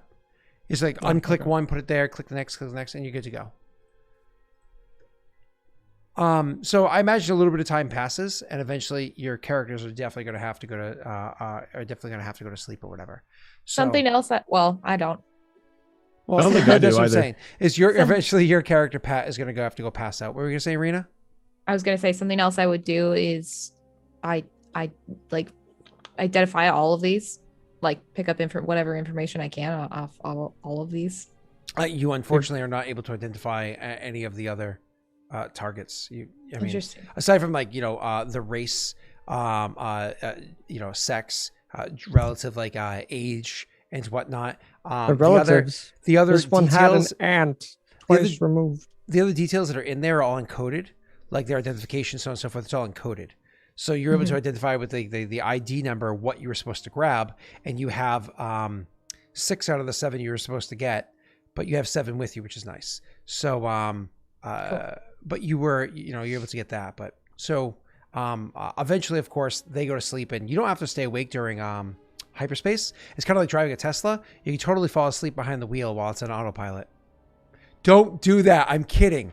Jesus Christ, don't do that. But with Star Wars, you absolutely can do that in hyperspace. You can sleep behind the wheel and just wait for like the that one guy in California. Yeah, don't do that. I would be monitoring like pretty much everything on the way back. That way, once we get out of the hyperdrive, I'm just ready to scan for anything. You're not going to do anything while everybody else is distracted in hyperdrive? You're going to wait until you get all the way back to Nar Shaddaa? Everyone else? Is my body on the ship? I mean, he did say that we left you. All right. He did say that we can't do anything before we get back to Nar Shaddaa. So is that your master? No. So It's not. So while they're asleep, I'll go. Yeah. Convinced my robot brain. Yeah. Is Lady just like pure evil? I think she's chaotic evil. I feel like we're gonna have another fine. Maggie come on here. Oh no. Guy, you want to bring Kyle back? I can't. He's dead forever. Oof. What about I mean, Kyle's they're not really gonna stop me, so Yeah, nobody's stopping you. So they're sleeping. whatever. Whoa. So you go over and you click the big red button. And when that happens, another red button comes online, and you have to hold that one down. So you hold the 2 buttons down for 23 seconds. That way there's no accidental mistakes. And after 23 seconds, all of a sudden, the 2 buttons blink a few times. You take your hand off, you wait a moment, then you press the 2 buttons again for 3 seconds. And then all of a sudden, you can start to see the whole thing. The system starts to change on it. And you start to see that it's starting to like turn red on the outside. It starts to cause like a bunch of smoke, starts to glow, so on and so forth, as immediately it starts melting the carbonite. The melting of carbonite takes about 2 minutes to do. After the 2 minutes are done, watching this thing melt and so on and so forth, you try to check the scanners, check this, that, and the other thing, trying to see if there's anything you can do to lend any degree of aid to analyze the scanners that you see there. Rena, could you go ahead and roll me a medicine check? You're not very familiar with these devices, so unfortunately you have to roll against against a hard 4 dice. 4 purple. Jeez. Do you have anything that can boost you? I'm looking. Do you have to reroll light side or anything? Do we have any light side? No. No, you didn't use any. Nope, I'm actually about to use I one didn't right think now. I Would you like to see use a it. dark side Of course point, you are. Yeah, I can use Scott? dark side. Of course. I didn't even you hit are. sync. You can definitely sync. I'm just checking. I'm real gonna quick. Rena, I'm going to Wait, does that mean we get to roll? I'm gonna downgrade Really your important skill. for me to sync my character. You're gonna Damn, shit's got a downgrade lot my to side. do. Oh, that's true. Make sure. It's still only 2 characters, crap. so 2 dice. Should I? My stuff. I've changed it because it's the I same. totally forgot. Should I We set it made back this to what I decision. I had was like, oh, I before? get to sync up. I can't wait to roll. Does that matter? I have no idea what you're saying. Like strain and such. Oh, yeah. Or does it matter? I mean, set back to what it was. Yeah. But Okay, it I doesn't got it. matter I got quite it. at the moment. Go ahead. I wasn't sure if it Can did we or use not. 3 light side points to revive Damn Sean? No. It only takes 3? Damn, Sean. Totally 3. It's like 3 triumphs. He's only been dead for like a couple hours. I fine. And we left you. Yeah, Oh, Rena, Okay. All right. I'm good. Yeah, I can't On do the anything. elevator every time it goes up skills. and down. Medicine, you said. You can come back from being chopped in half. Darth Maul did. Oh, I don't think you upgraded it technically. Didn't Scott use a dark No, side he upgrade? said downgrade mine. Is Mhm. what he said. Oh, I did. That's okay. why she has only 4 purples. That's 4 greens. So I made her roll even. So you suffer some strain in doing this, and unfortunately, you're looking at this, and in your perspective, it looks like it's going critical. It looks like he is not reacting to this very well. The person that you're thawing. So immediately you get the impression, I'm gonna have to juice him. I'm gonna have to hit him with such an adrenaline pump. You have to go to the medical area. and grab up a handful of stim packs, and we're talking like more or less just inject a bunch of stim packs at once in the person to really juice them up. Get fucked, Bounty. Immediately you go and you're going to go grab literally just like 3 stim packs real quick. Just like where you open the drawer, you find 3, you grab them, you go over there, you line them up in your hand as you're going over. And so as you, as the person's finally softens to the point, like that last like 20 seconds or so, softens to the point that you think that it's going to properly pierce through and inject into the veins, you just stab all 3 of them into the person and just pump them with so much adrenaline. And then eventually what ends up coming on and waking up, but with a huge adrenaline spike while being temporarily blinded and shivering all over and feeling absolutely miserable. Pride thaws out and wakes up. Again, like you just did 3 hits of coke. Who the fuck is Pride? Oh, Messy, you're Pride. Yeah, it's me. Get Messy. So I'm coked up. Pride is a character from... And I'm sick. Was that the episode? I didn't get to watch episode 0 because I was cleaning bathrooms. That was Rita's episode 0 pilot. Yeah. Well, it was Rita's episode 0, but it's also a Pride's episode 0. Oh my god. Big reveal. Messy, wake up. Okay, so he wakes up. And he just like, have you guys ever seen have you guys ever heard of this? It's kind of low key. You might not have heard of it. Is this him after he wakes up, or have you ever heard of you asking us? Yeah, he's just like, guys, you ever heard of this? You want to know how I got these scars? He just starts rambling. Hey, this movie, I got some back in the questions for you. day, Have you ever seen? Okay, so basically, he just like he's in the thing, and it wakes up, and he's like, and he just like steps out of the thing, but his feet don't work, and he just falls to the floor, and he face plants, and he sticks out his hands, and he goes, "Whoa!" and he like pushes himself up, and he's like. And like his face is completely flush, and he's like looking around, and he can't see anything, and he's like, "I need some spice. I need some spice." God damn it! That's the first thing you say. So if I make a drug dealer character, at least I know Messi will pay me. Better than the DM In her will. best, I'm gonna DM you some ideas. in her best droid whisper, whatever that sounds like, just lower tone. She's just gonna say. She's just gonna say, Gil, not so loud. Not Gil. Jesus. Oh, sorry. Sorry. Sorry. You have a blanket? Scan the room. There's a blanket nearby. Actually, there's a bunch of guns and stuff like that sitting on top of the blanket. He must have been using that to hold them around. Fuck you. I'll move the guns and grab the blanket, pull the blanket drape it over out, him. drape it around him. Yeah.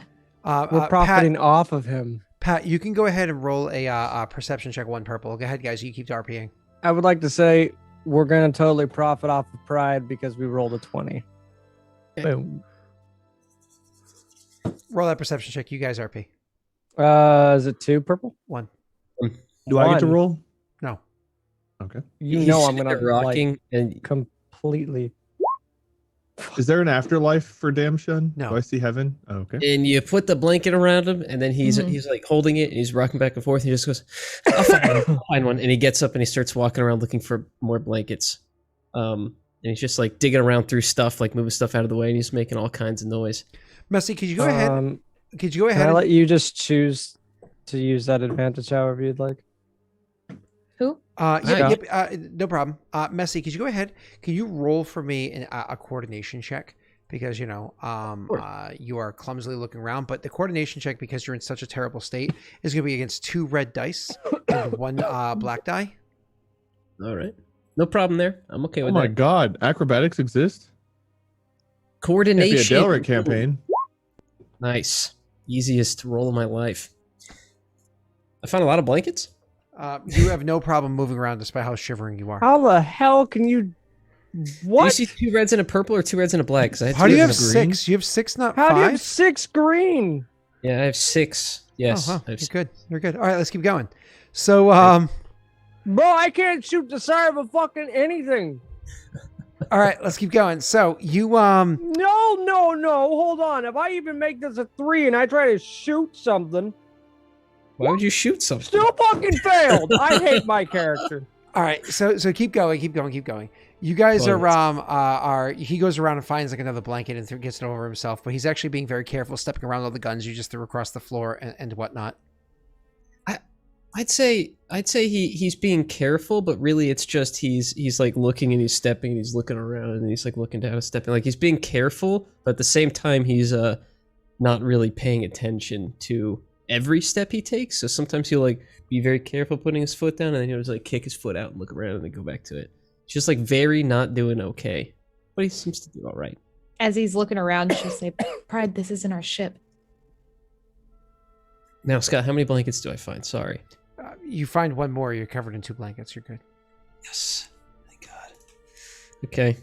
He wears it like... Pat, you missed your shot. I just saw that. Did a very bad job. He wears it over his head, and he's just like bundling himself, and he's like, oh, okay, so where did you say we were? Also, do you have spice? It'd really make this go away. I feel a lot better with spice. I'm not getting you hooked on spice again. Okay. Am I standing nearby? No, you're sleeping. That's why I had you roll a perception Okay. check. You're going to roll one again soon. Oh, great. I can't wait to fail it. That was a We're weird on- failure. Go ahead. We're on our way back to the ship. Can I Nar just Shaddaa. Hey, at least Roll you're failing. this- You saw we're succeeding. Got me. roll deception to stay asleep? Like I know I can probably. No. succeed You're that. going to want to wake up. Keep going. Oh, great. Keep going, guys. She said we're on our way back to Nar Shaddaa. Okay. Can I roll perception to see other people? There's nobody else around. It's literally just her standing there because others would be inside other rooms. Can he Is there see bed? now, or is he still blinded? He's currently blinded still. Totally forgot. Wait, so how am I being careful where I step? I'm just getting lucky. Yeah, getting lucky. All right. Kind of like feeling it out with your toes, stepping over it, feeling it out with your toes, stepping over it, being careful. Okay. Can you catch me up quickly? Yes, but Then you don't have to actually talk if you don't want to. You can just skip the part where you catch me up. yeah, she'd say just come sit down over here and like lead you to somewhere to sit, so you're not just wandering around the ship.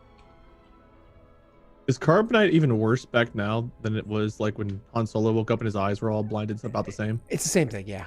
That technology didn't develop any further. It's pretty baller. Hmm. We could do that. So I'm basically just gonna catch him up on everything, like what has happened, like where he just was. So while you're having this conversation goes on for a while and more or less like things are pretty exciting and you come to the realization, Gil, that the plan worked. Right. That the plan actually legitimately, like, despite the less than 1% to like the 16th digit explanation that you got, the plan actually worked. So Okay. And when they took me, I was on a ship and I left it on the ship. Lady, it's on the ship. The other ship. What was it? You left what? Oh, it What was on the something. ship? It was a cruiser. It was really nice. It was the thing that we were stealing. We got it. We got in the ship, and I left it there, and then I got frozen. Pat, you wake up.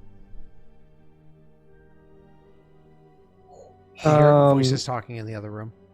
I'd probably go to. Yeah, I'd she probably just go to says, investigate. you left it on the ship? Where on the ship? Left it on the Yeah, I put it in. I stashed it away, and I don't think they would have found it unless they could sense it somehow with that magical stuff they got. And Please tell me you didn't put it in the glove box. Pat, you overhearing No, all I this. thought about it. But no, I put it. There was a floorboard. It was like double spaced or something. I don't remember, but there was like a hidden compartment in a hidden compartment, and I put it in there. And then they killed everyone else, and they took me in. Who took you in?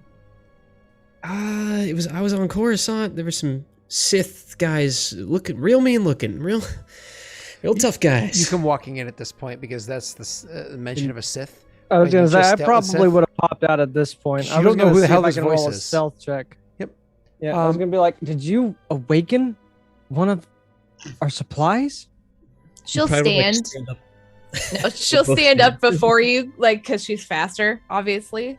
But in front of you, and it looks I'd pretty probably have a aggressive. gun raised, but it's probably not pointing the right way because it's all fucked up from the battle. So it's like pointing towards the wall, not even like you guys aren't even like afraid. I pulled out a random pistol because I just woke up. Okay, Rena. Wait, who is that? And who's She's got- piloting this thing? She's got her hand on her blaster, but she's not pointing it at you. She's just standing there. Are you with that Sith? He's He not. just a Sith. said something about Siths. Who's he pointing to? Me or you? Where's Matthias? Matthias! That doesn't concern you, Are you a Sith bot? Matthias. It would make sense. No, you're not a Sith bot. Is he asking me I'm- that? If I'm a I Sith said. bot, I said or- this doesn't concern you. Asking Now me. we got bad. What are you talking about? blood. Doesn't concern me. Are you trying to just get the entire bounty for yourself? Am I being cut out of this? I'm not going to be able to get my ship back if this doesn't This is fall separate through. from the Who credits. is this guy? He's Don't not wor- getting the extra I had cut. pride, and he sticks out his hand, but like he's not. He can't see, so it's just like off to the side. Hi, I'm Pride. He would like take like Hi. a kind of step back, like a jump back. Don't mess with me, dude. Like super high strung. So all of a sudden you would see Michael Mathis kind of coming out with a rifle drawn. The thing looks too big for him, and he's holding the thing out. He's like, "What the hell is going on out here?" He's walking around with a giant blaster. Well, he's got a blaster rifle. Oh, okay. He's Jesus, lady, a how many small people frame are on person. this thing? Am I on Just this these thing? two. No. No, you died. Okay. Only half of Where you. the hell is Damn, that? dude. Who the hell is this guy? I don't know the hell it is. Droid, you get some talking to do, Droid. That's what I'm saying. And he's, Hey, he's saying that hey! he's You gonna call be her like lady. whipping his freaking. That's what I'm saying. Like whipping his gun around. With his gun. Wow, that's a little Her frightening. name's Meanwhile, Lady. there's God. flies If falling they're out of my both chest. freaking, if they're both freaking out, I guess I'd assess the situation and see like the likelihood of them starting to shoot. Can I do that? Yeah, you can go right ahead. So to sense You're motive, gonna. Oh my God, we have a Maggie situation. to sense motive, you're gonna roll a deception. Sorry, a discipline to sense motive. Oh, sorry, no, It's like deception? Yes. Perception. Perception. Is what you're gonna do. But funny enough, as you're going to roll that, you actually see that Mathis is stepping forward. He's like, "Listen, everybody, just calm." It accidentally fires like a shot with the thing, and it goes over, and it's like, and it misses everybody. But he's like, down. Or the Someone next died? one won't miss. I think. Can I also take a shot? Not aiming at anything, but like the wall. Because Sure. that's. What? I'm gonna aim Sure. my With gun him at shooting this giant Mathis, blaster like, But- rifle but- next but- to but- me but- would but- have standoff. scared me. The inside of a ship has like these force fields to protect from random shots. This is a light blaster pistol that It's I good- probably can't even. I guarantee you, I can't even hit this wall. I It'll- bet you $5. That'd be worse. Pat. It'll bounce twice in the wall before it dissipates, which means somebody can get shot. I feel like it would be a reactionary thing from this guy shooting a giant cannon next to me. I mean, it's up to you, man. You're just gonna. If It's anything, I'd not probably. a cannon. Fire. It's It a makes regular sense he'd be rifle. jumpy. It's a regular rifle. He's just, Oh, you He's made Michael it sound like Mathis. he's carrying like this. he's giant Michael cannon. Mathis. It's big to him. Look, let him shoot. Okay. He's not gotten to hit anything yet. Give him a chance. Give me a chance. and he God. still isn't. It's not even a joke. Every single gun roll I've rolled, I have Fire. not even. Okay. What's the difficulty? Hit the wall. If you One hit, you purple. miss, and if you Let's miss, call it one purple. Let's call it one purple. Go ahead. if he hits, he Oh, wait, you misses. used the dark What's side going on? point. Yeah, you know I swear am. to fucking I am Christ. actually. I'm going to use the dark side point to downgrade your ability. Yes. Uh-oh. To downgrade your ability. Thank you. Wade, you're brilliant. I love you, man. I'm dead and I'm bitter. I'm gonna Yeah, take like, aim then. Nope. You No, that just guy was randomly like- shot as a reaction. You said so. Yes. Aiming. So what happens is you randomly shoot. It bounces off Why the did wall. why did it roll twice? It rolled once. That happened to me. Oh, that's I fine. see That's fine. twice. That's fine. So yeah, I yeah, succeeded yeah. on the second one. Doesn't matter. You randomly shoot, and it bounces off the wall once, and it actually hits over near the same spot where what's his name hit before. So Rena, you just see both of them misfire their guns by accident. Messi, you also see both of them misfire their guns by No, I accident. don't. You He- actually You hear hear two it. blaster shots go off. That's even scarier. Lady, am I alive? Yes. Do you want me to I remove don't feel any them? holes. I wouldn't though, unless I had some spice. She said yes. Do you want me to remove them? No, they seem nice. You guys got any spice? Just a little bit, please. Do not give him spice. Just a little bit. I'm making I a just spice like, don't dealer, give dude. him I'm getting spice. rich. I'm gonna put the little baggie away. Like, oh. So as you guys are kind of like reacting to this, can everybody make me a perception check with one purple? Yeah, I can. Go for it. I like the idea of all, like the cameras and all this chaos. They're screaming at each other. They're shooting at the walls. The camera cuts to Damshun's dead body. Wait, Varen, wrong character. God damn it. Hold on, let me get Oh, Damshun another up. strain. I opened fucking Varen because you had Varen on the goddamn thing. Oh, sorry. LOL. Yes. Don't Why are choke you on the rolling as Damshun? Damshun's not dead. He's not rolling. Because you didn't say no. Oh. I'm waiting for one more. I'm waiting Yes! for. Oh no, this is deterred. I did I'm waiting mine. for.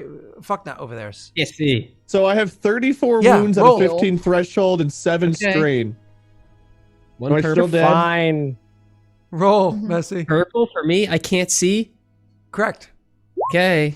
You guys. Oh. Ooh. Oh, Actually, I was saying fuck. that. I would say with that, your eyes start to clear up. You actually start being able to see some funky shapes and whatnot. Anyways, so you guys all smell a burning smell, like a really hot burning smell. Is that my chest? And you look around and Messi, you're able to see like some movement in the air. You're actually able to see a bit of smoke. The other two are able to see. Both of you guys accidentally shot one of the other carbonite containers, and it's starting to power thaw. Oh God. Get fucked. Which which one is it? One Of like the carbonite races containers. or whatever. Oh, Question: If you I were to know. just shoot carbonite, would a blaster or like pistol like actually damage the person? yeah, it could kill them when you thought them.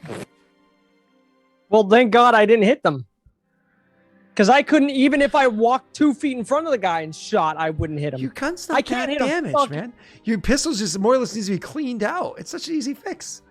Yeah. Me actually just being able to hit the bright side of a barn. Okay. Can't fucking hit Okay. shit. So I couldn't anyways, hit the Millennium Falcon if I stood under it. so You you suck. you guys, Rena, to check. You look at it. It's one of the humans. One of the male humans is thawing. Uh-oh.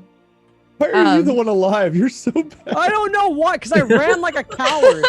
Okay. She'll I say want my to fucking shit back. she's gonna say to the other two, try not to discharge your weapons again. Focus on the one that's thawing. I shot because Yeah, he's you tell scared. him, lady. Don't think I haven't forgot about you. I don't know who you are. Oh, I see you pointing now. I'll point back. You suck. Messi, you look So- down. You can look down and you can see, like, even though you're cold, there's like a nice sized rifle right at your feet. You want to pick it up? What do you know? No, not yet. Anyways, so 2 minutes passed. Don't forget. Well, actually, no, less than 2 minutes because the power thawed super fast. So less than 2 minutes passed. Wade, I'm gonna have you go ahead and roll me a resilience check, pretty please, and thank you very much. But when you roll this resilience check, the difficulty I think is gonna have to be 2 red. You might come back to life, Wade. Use a light side, please. Do I? Is this? Is who? Who do you think? Damn, Sean. Obviously, You're damn gonna make Sean. yeah, damn Sean. 2 Can I red. just use the Okay. light side for him right now? Because Is it just 2 red? Yeah. Nothing else? Yeah, you using the light side? I would use the light Uh, side. Let me see. Where the fuck is resilience? I guess 2 red. Yeah. Yeah, I'll use it. Upgrade or downgrade? I want to downgrade a red. Yep. I want you to have another dark side next time Pat tries to shoot. Okay. You don't even need to worry about that. I can't hit it. I want you to straight look failure. at that roll again. So you also suffer Even if through. his purple wasn't there, I still missed. The only things I rolled was 2 advantage. So you Sorry. suffer through your carbonite. You suffer carbonite sickness as well when you wake up. Your insides feel like they're boiling. You're blinded. You can't see. Your ability to sense beyond yourself is also very limited because all of your senses are kind of like on fire at the moment. But suddenly, with like a deafening noise, so like things kind of sound like that muted noise as your ears themselves, your eardrums, the bones and everything are starting to thaw as well. You finally wake up from your carbonite sleep, and you can speak for the first time since in a long time, but you don't know how much time has passed, obviously. Go ahead, sir. Where am I? Oh God, not another robot. He's human, I say. I can't see or sense much. yeah, join the club, man. This is where I think the turd will just throw his weapon on the ground and be like, now there's 2 people. Just kind of like frustrated, not knowing who the heck's who, and that just means the value of what he's going to get back from turning these people in aren't going to be as much because they're thawed now. Scott, can I pick up the rifle now? Yeah. Yes. Do I need to roll anything? No. Can I shoot Mathis? Would you really? Why are you going to shoot I was like, Mathis? don't. He lives in he's just Texas. the only one holding It's going to happen eventually, anyways. I'll, Dark humor. Oh, true. Sad. I'll pick up the gun. I'll point it at Mathis, and I'll be like, "Put it down." He drops it. It misfires again. Come on, dude. Are you joking? Let me guess. No. He actually Are you hit serious? something. Stop doing that. All right, now I'm gonna shoot him. This man dropping his gun can actually hit something. Me actually aiming at stuff can't hit anything.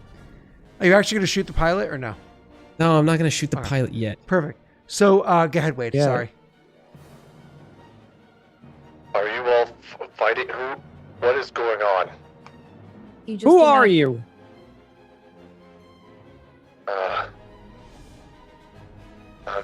Varen is my name.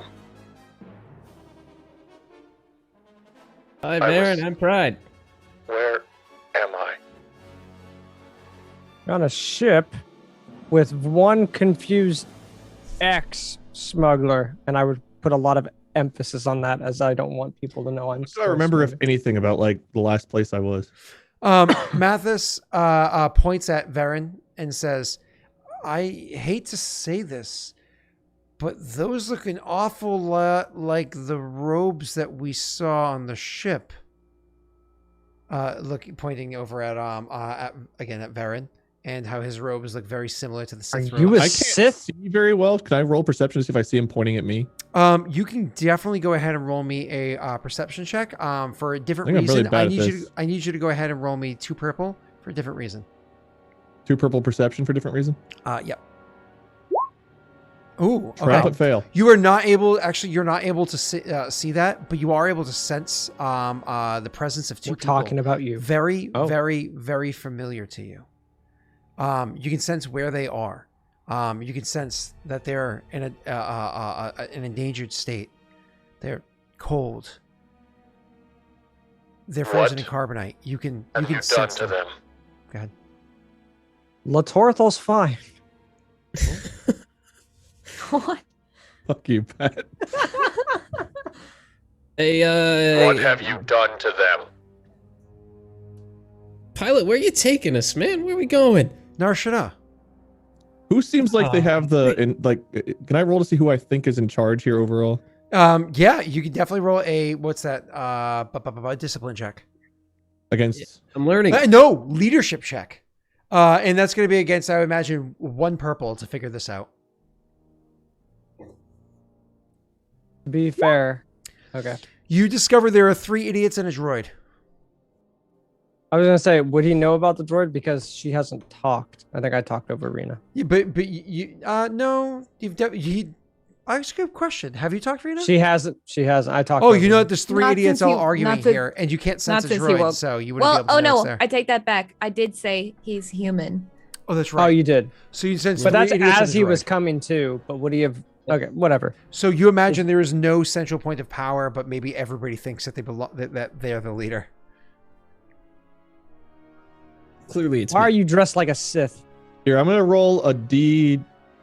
I guess a D3. I don't think this would work on Rena, but 1's the pilot, 2 is pride, 3 is deterred. Don't be too. Don't Swear be to too. God. Don't be too. Does that work? The pilot. Pilot. That's Pilot, math. perfect. I gotta remember how to do this, but real quickly, You're gonna do some of your weird Sith Jedi crap. yeah. Well, it's funny because he said he probably asked him. I imagine at this point he asked twice. Why are you wearing Sith robes? Why are you wearing Sith robes? But you're obviously By doing 2 something different else. people. Go ahead, Wade. Okay, I'm just reading what this exactly does again. All right. So I'm going to use influence, which, God, it's been so long since I've had to worry about force dice. I think I have a force rating of 2, right?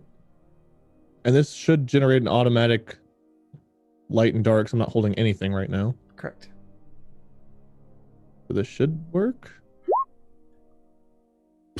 Why'd that roll 4 dice? Because you rolled 4. I have 2 on my dice pool. Looking at you. Oh, take 2 off your dice pool and just roll the power. I took the 2 off the dice pool, now just roll the power. Okay. Ooh, that's sexy. That changes how I'm gonna do it. I guess I'm going to try to calm the situation. I'm going to tap into tranquility and calm this pilot. Okay, so you can imagine that the Mathis just finally takes a Tell deep breath. me everything. What did you do to them? Where are we? Whoa, calm down, Sith guy. Listen, we did nothing. We were paid to go and pick up a whole bunch of frozen people, and we didn't know you were people or frozen, but we went and picked up a bunch of frozen people. Then this droid over here decided to go thaw on something. He says, well, at least I think it was the droid, because you look pretty buddy with that guy right there. And then I think we just thawed you by accident when we shot you by accident. It was his fault, he says, and gestures, which you can't see, over towards the turd. I'm gonna smack him. No, it's your fault. Takes You the 2 scared steps. me. He's like, whoa, hey, no, it's okay. It's okay. We could share the blame. He says, surprisingly calm to your slap to him. Go ahead. Do I sense my lightsaber anywhere nearby? You have no idea. Honestly, again, everything's kind of on the fritz at the moment. The only thing you can hear is a. Scott got it. I didn't get it. It's okay. Don't worry. Scott did it a lot better back in the day.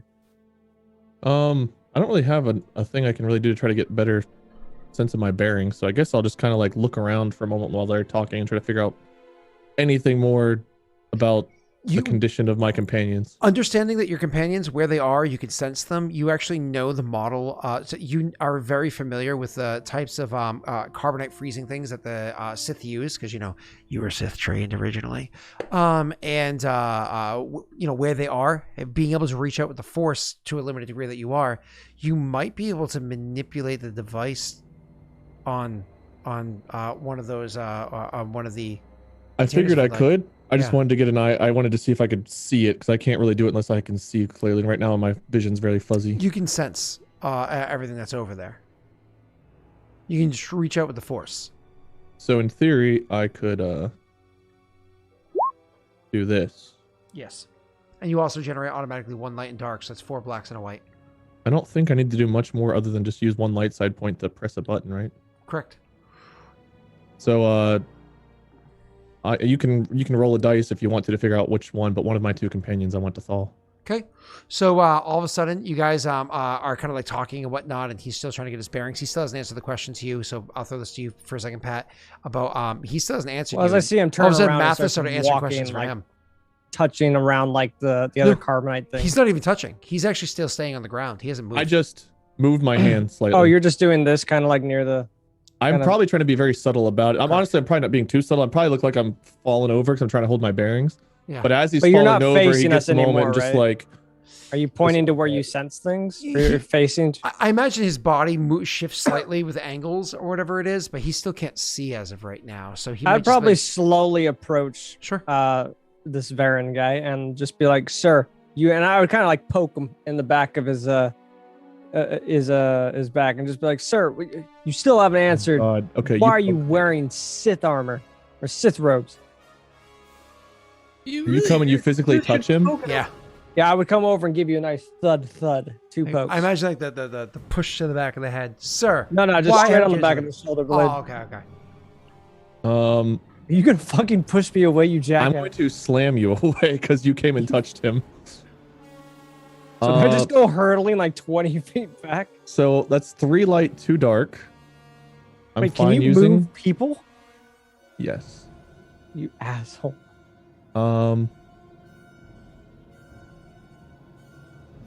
I don't need magnitude. I need strength. I need 1, 2. How far is this room? It's a decent sized room. This is Corellian ships tend to be decent sized. Okay, so it'll be the power, a strength upgrade, and a range upgrade to send him like. Good job. You just so killed my you need character. 3 dice, which you just clicked. Yeah. Okay, cool. You're good. I'm fine using a dark side since I'm hurting a person here. So yep, you're fine. So you throw him across the way. I don't know what he takes for damage when you do this sort of a thing.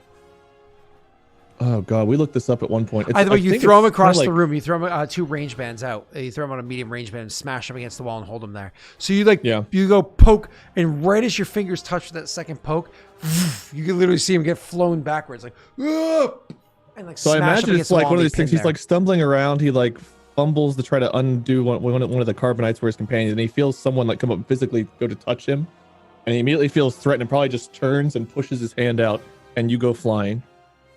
Okay. Do I take damage from that? You're supposed to. I don't remember what the damage rules are. Does anyone know the damage rules? I we mean, could just say I don't. I just get thrown across the room. But don't worry about the damage for now. You take damage. Don't worry about it for now. Cool.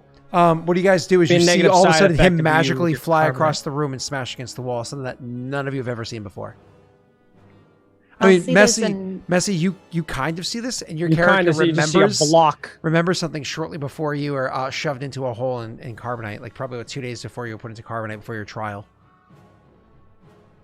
Because you're more or less transported from there to a cell to, anyways. How do you guys react? Rena first.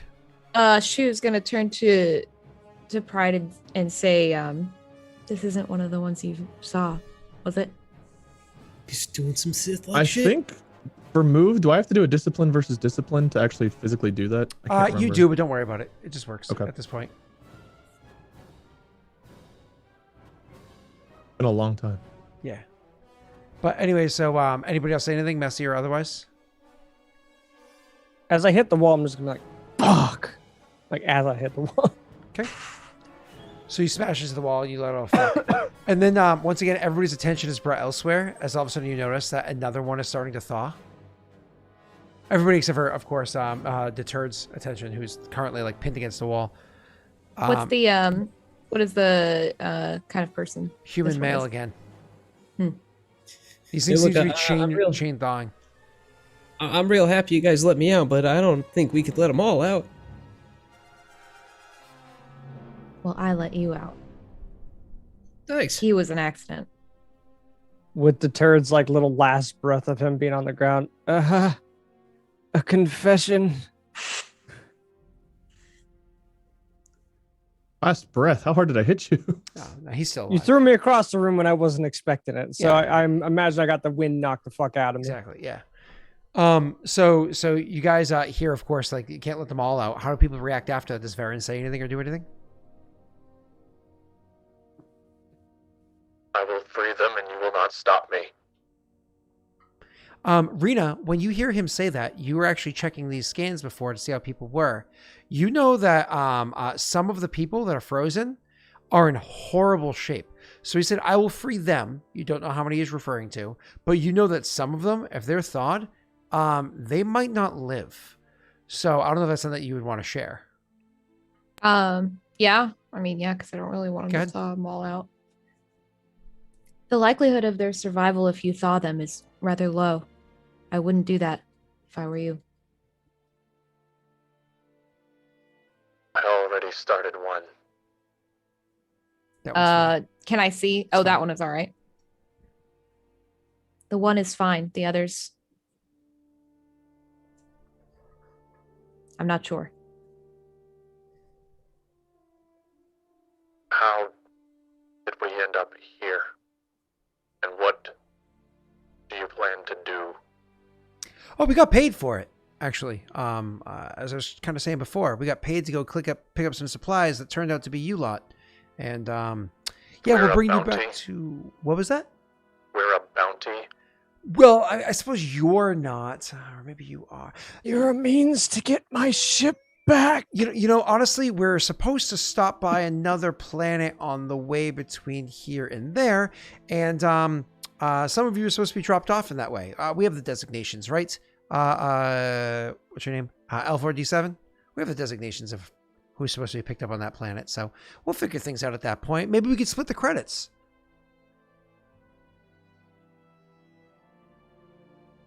My companions are not bounties. Not How many are yours? As right? such. How many are your companions? The one that's thawing and one other. Which one? Hey, are they Sith also? Sith? What? Sith? Are you Sith? You're Sith, right? He actually like pauses for a moment, has to like think about it.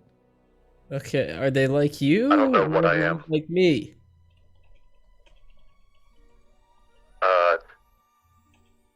Neither of them are like any of you. Can I do like a sense motive? Yeah, go right ahead. It's discipline. I'm not trying to hide anything, so do I roll anything in Discipline? opposition? What was that? I'm not really trying to hide anything, so am I rolling anything in opposition? No. She's just more or less trying to make sure that her character can succeed against nothing. And she does not succeed, so unfortunately she has a hard read on the situation. She's just a droid, so...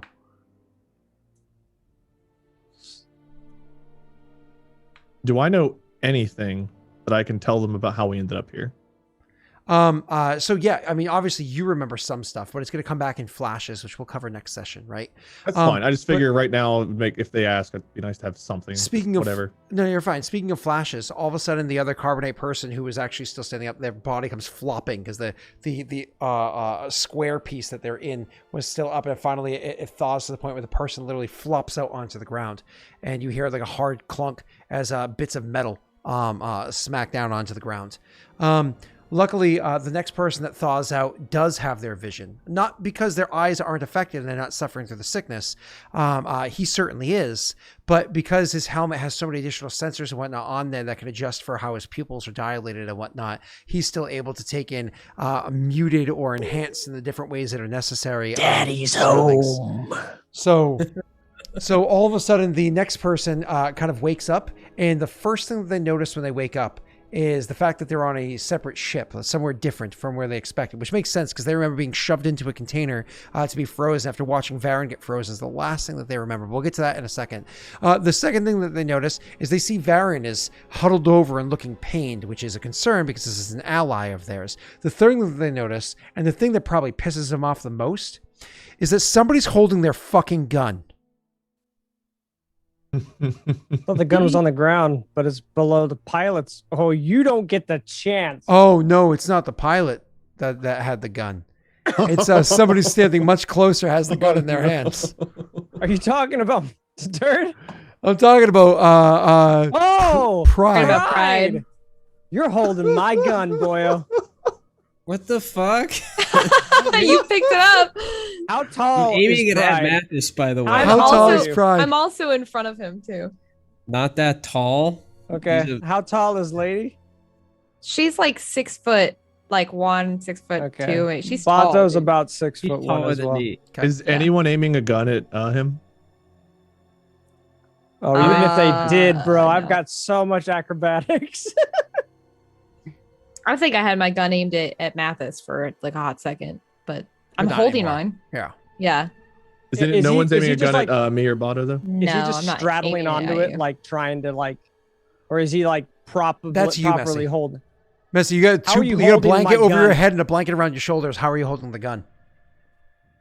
I was aiming it at Mathis because I told him to drop his gun. How when are we you started holding talking. it? Are you? But then holding it minutes like, passed, so He's probably holding it like you would a regular gun, but it's like drop. This is a like, very below the heavy Mathis rifle. yeah, You he's probably wouldn't be able to pick this gun up.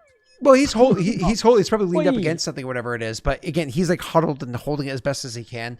He's just got this big ass gun, and he's just. You're gonna hear holding it. 4 big clumps, clunk, clunk, clunk, clunk, and then you're just gonna hear the weight of my armor slam onto my gun. I'd try to. What do I have to roll? No, I to would try walk to stop right him? past you. Don't take things that don't belong to you. I would have a straight Okay. up death grip on this. Sure. So you you put like a one grip your Mandalorian hand and your what's it called?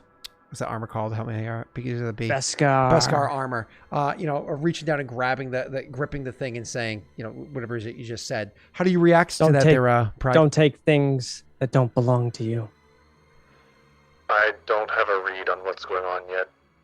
They are bickering among themselves were apparently bounties. Or This is were yours? What'd you say? Oh, I was answering the don't take things that don't belong to you. what did you say? I said, is this yours? And who are you, little one? He like looks up and like the blanket falls off his head because it's because he's like sitting in your You stand. probably have never seen a Mandalorian. Yeah. Well, I also can't see very well. That's probably true, but with how close I am, I'm pretty sure you can get a pretty good detail of what I look like. that one seems to have thawed too. I'm Pride, and he smiles, and you see the golden colored teeth from his poor dentistry.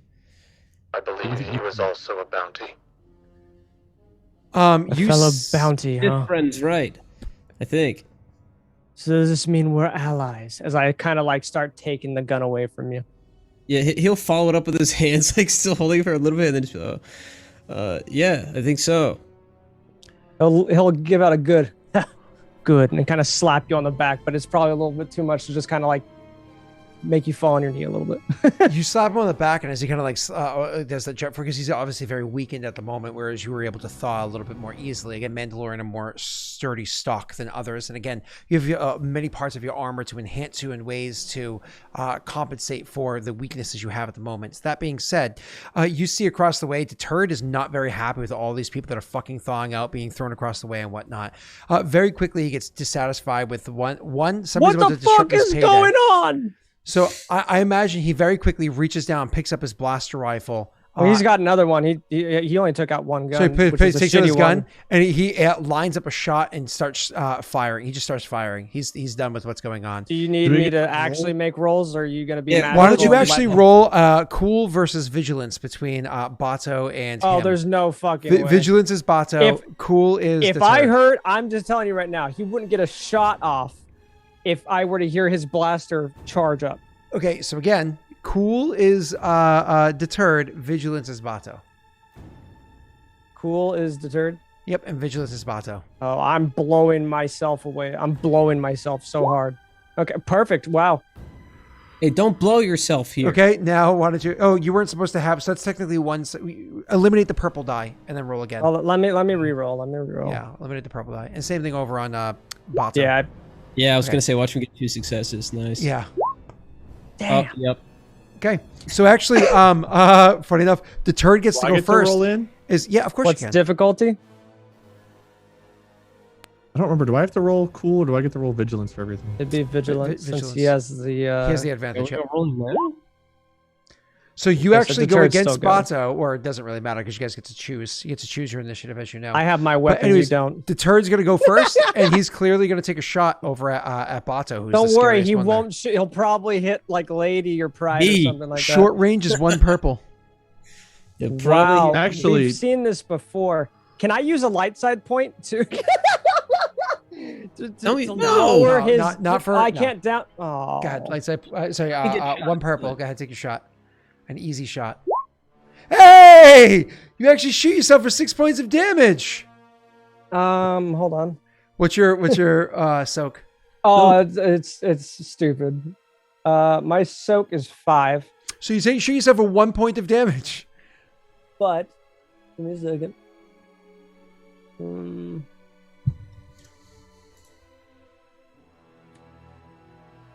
I don't think I would have been able to use crippling blow. Would I have been? No. Increase the difficulty? No. Damn. Okay, But- that's fine. I'll take and then- that. I'll take a thing of damage. And then I imagine who's going to go first, Bato or Varen? Can I Me. do something real quick before you shoot? Yes. Before you shoot, you know I'm gonna blast him. I know what you do when you shoot. God, wait. 2 and 2. I reach out and pull the gun, and I have to do discipline versus discipline to take his gun. Okay, you roll your discipline. My gun or his gun? Pat, you're going to have Deterred roll a discipline against 0 purple. Wade, go ahead and roll yours, 0 purple. Discipline, huh? He's not going to beat that. It's literally impossible. Yeah, exactly. So you rip the gun out of his hands, and then Bato, go ahead, sir. So taking the shot is probably gonna get hit like, I don't know, somewhere in the shoulder. Bato's just gonna start laughing. Oh, Varen, I have I've roared for a fight. And he's gonna I don't even remember how to do this, Scott. How am I gonna remember how to do all this? So upgrade the difficulty by 1, and the range is just 1 purple. Then you fire. So it's going to be 2 purple. Well, with all of my stuff, though, I mean, Are you taking aim? Death, like, you're taking aim, right? Yes. So you're not going to do everything. You're just going to do the regular attack. Am I just taking aim and not full auto? You mean I don't want to do what I did? Take aim is take aim is 1 purple, and then you're going to give yourself 2 upgrades, and then you're going to roll against 2 purple and click. Okay. Because all those other things aren't worth it right now. So you guys will just hear him laugh and make a gesture to Baron, and then he'll Wow. 16, oh no. 17, 18, 19, 20, 21 points of damage and a critical hit. Okay. Gorgeous. Is he dead? Yeah. Yeah. I'm going to do something to change the scene. My last shot's going to blow off his head. Oh. Can I do that? Yeah, absolutely. Okay, cool. So just burn yourself. Your brains out. Oh my god. It's actually, to answer your question in chat, the way that this works is your weapons have base damage based off of a million factors, but has a base damage. And if you roll 1 success, it's base damage plus that. First of all, you succeed. Then it's base damage plus number of successes, including that first success. So little explodies there's 5 of those. So 16 plus 5 equals 21. So 21 damage minus the person's soak, whatever that might be. And then those other 2 symbols do other things. Pat, you blow their head off, and that is going to conclude this session for tonight. Next week when we come back, we can actually get to figure out what the hell is going on, where you're going, who else is frozen, how you got here. Can I say et cetera, et cetera. one last cool kick? Only if after that you tell us who you are and how we can find you. Sure. So after me just plain out murdering this man, Bato will look to the crew, the rest of the crew, and be like, does anybody else want to try to harm me or my friend now? In a deep voice. And then that's, I guess, where it'll end. I don't think anyone else was. When I come back, I'd like to try. It's damn sure. All right. Too Pat. damn soon. Pat, Hi, my name is Patrick. I've been really sick the last couple of days, but I played a Phantom Abyss tournament today, and I didn't come in last, but I didn't win. But still made money for charity, which was a lot of fun. I've been streaming a lot of fun stuff recently. I've been playing Grounded with Wade, which we probably won't be able to play for like a month because Tyler's going to be gone. Been playing some Destiny, been playing a lot of Dark Alliance with all these fabulous people. And hey, did that big update do anything for you? Have you had a chance to play it yet? I have not had a chance to play Okay, it. gotcha. Keep going. Sorry. But yeah, been hanging out with a lot of amazing friends here in the call, and I suggest you guys all go check them out on their own respective channels. Same with Scott Mundelrick. Oh, thank you. And please donate to Wade's Need Toilet Fund. Huh. The party fund? Daddy Bato is back. I'm spending 5 G's tomorrow on home repairs. Make every Dude, notification 5G's a lie, Poop bro. Castle. 5G's a lie. Who said Poop Castle? I'm sorry. I said make every notification Poop Castle. Poo Castle. Yeah. It's a Poo Castle. You guys think my damage is nutty? Wait till Varen starts swinging his lightsaber. All right. So after that, Rena, you had most of the RP this session. You want to tell us who you are? I don't know, man. Got like many identities. Who knows who I am anymore? I'm gonna go with Charlie. I was just playing Pokemon. Today, we're gonna play Bloodborne on Friday. Just very exciting. I am in another D&D campaign over on Scott's other channel, Daleric. That campaign just got extremely interesting. I might have fucked everything up, so we'll see. But it's really cool. So that's basically. No, you didn't fuck up your campaign. You fucked up the other 2 campaigns in the same world. Like cool, as long as mine's all right, that's yeah. fine. No, you just ruined everybody else's fun.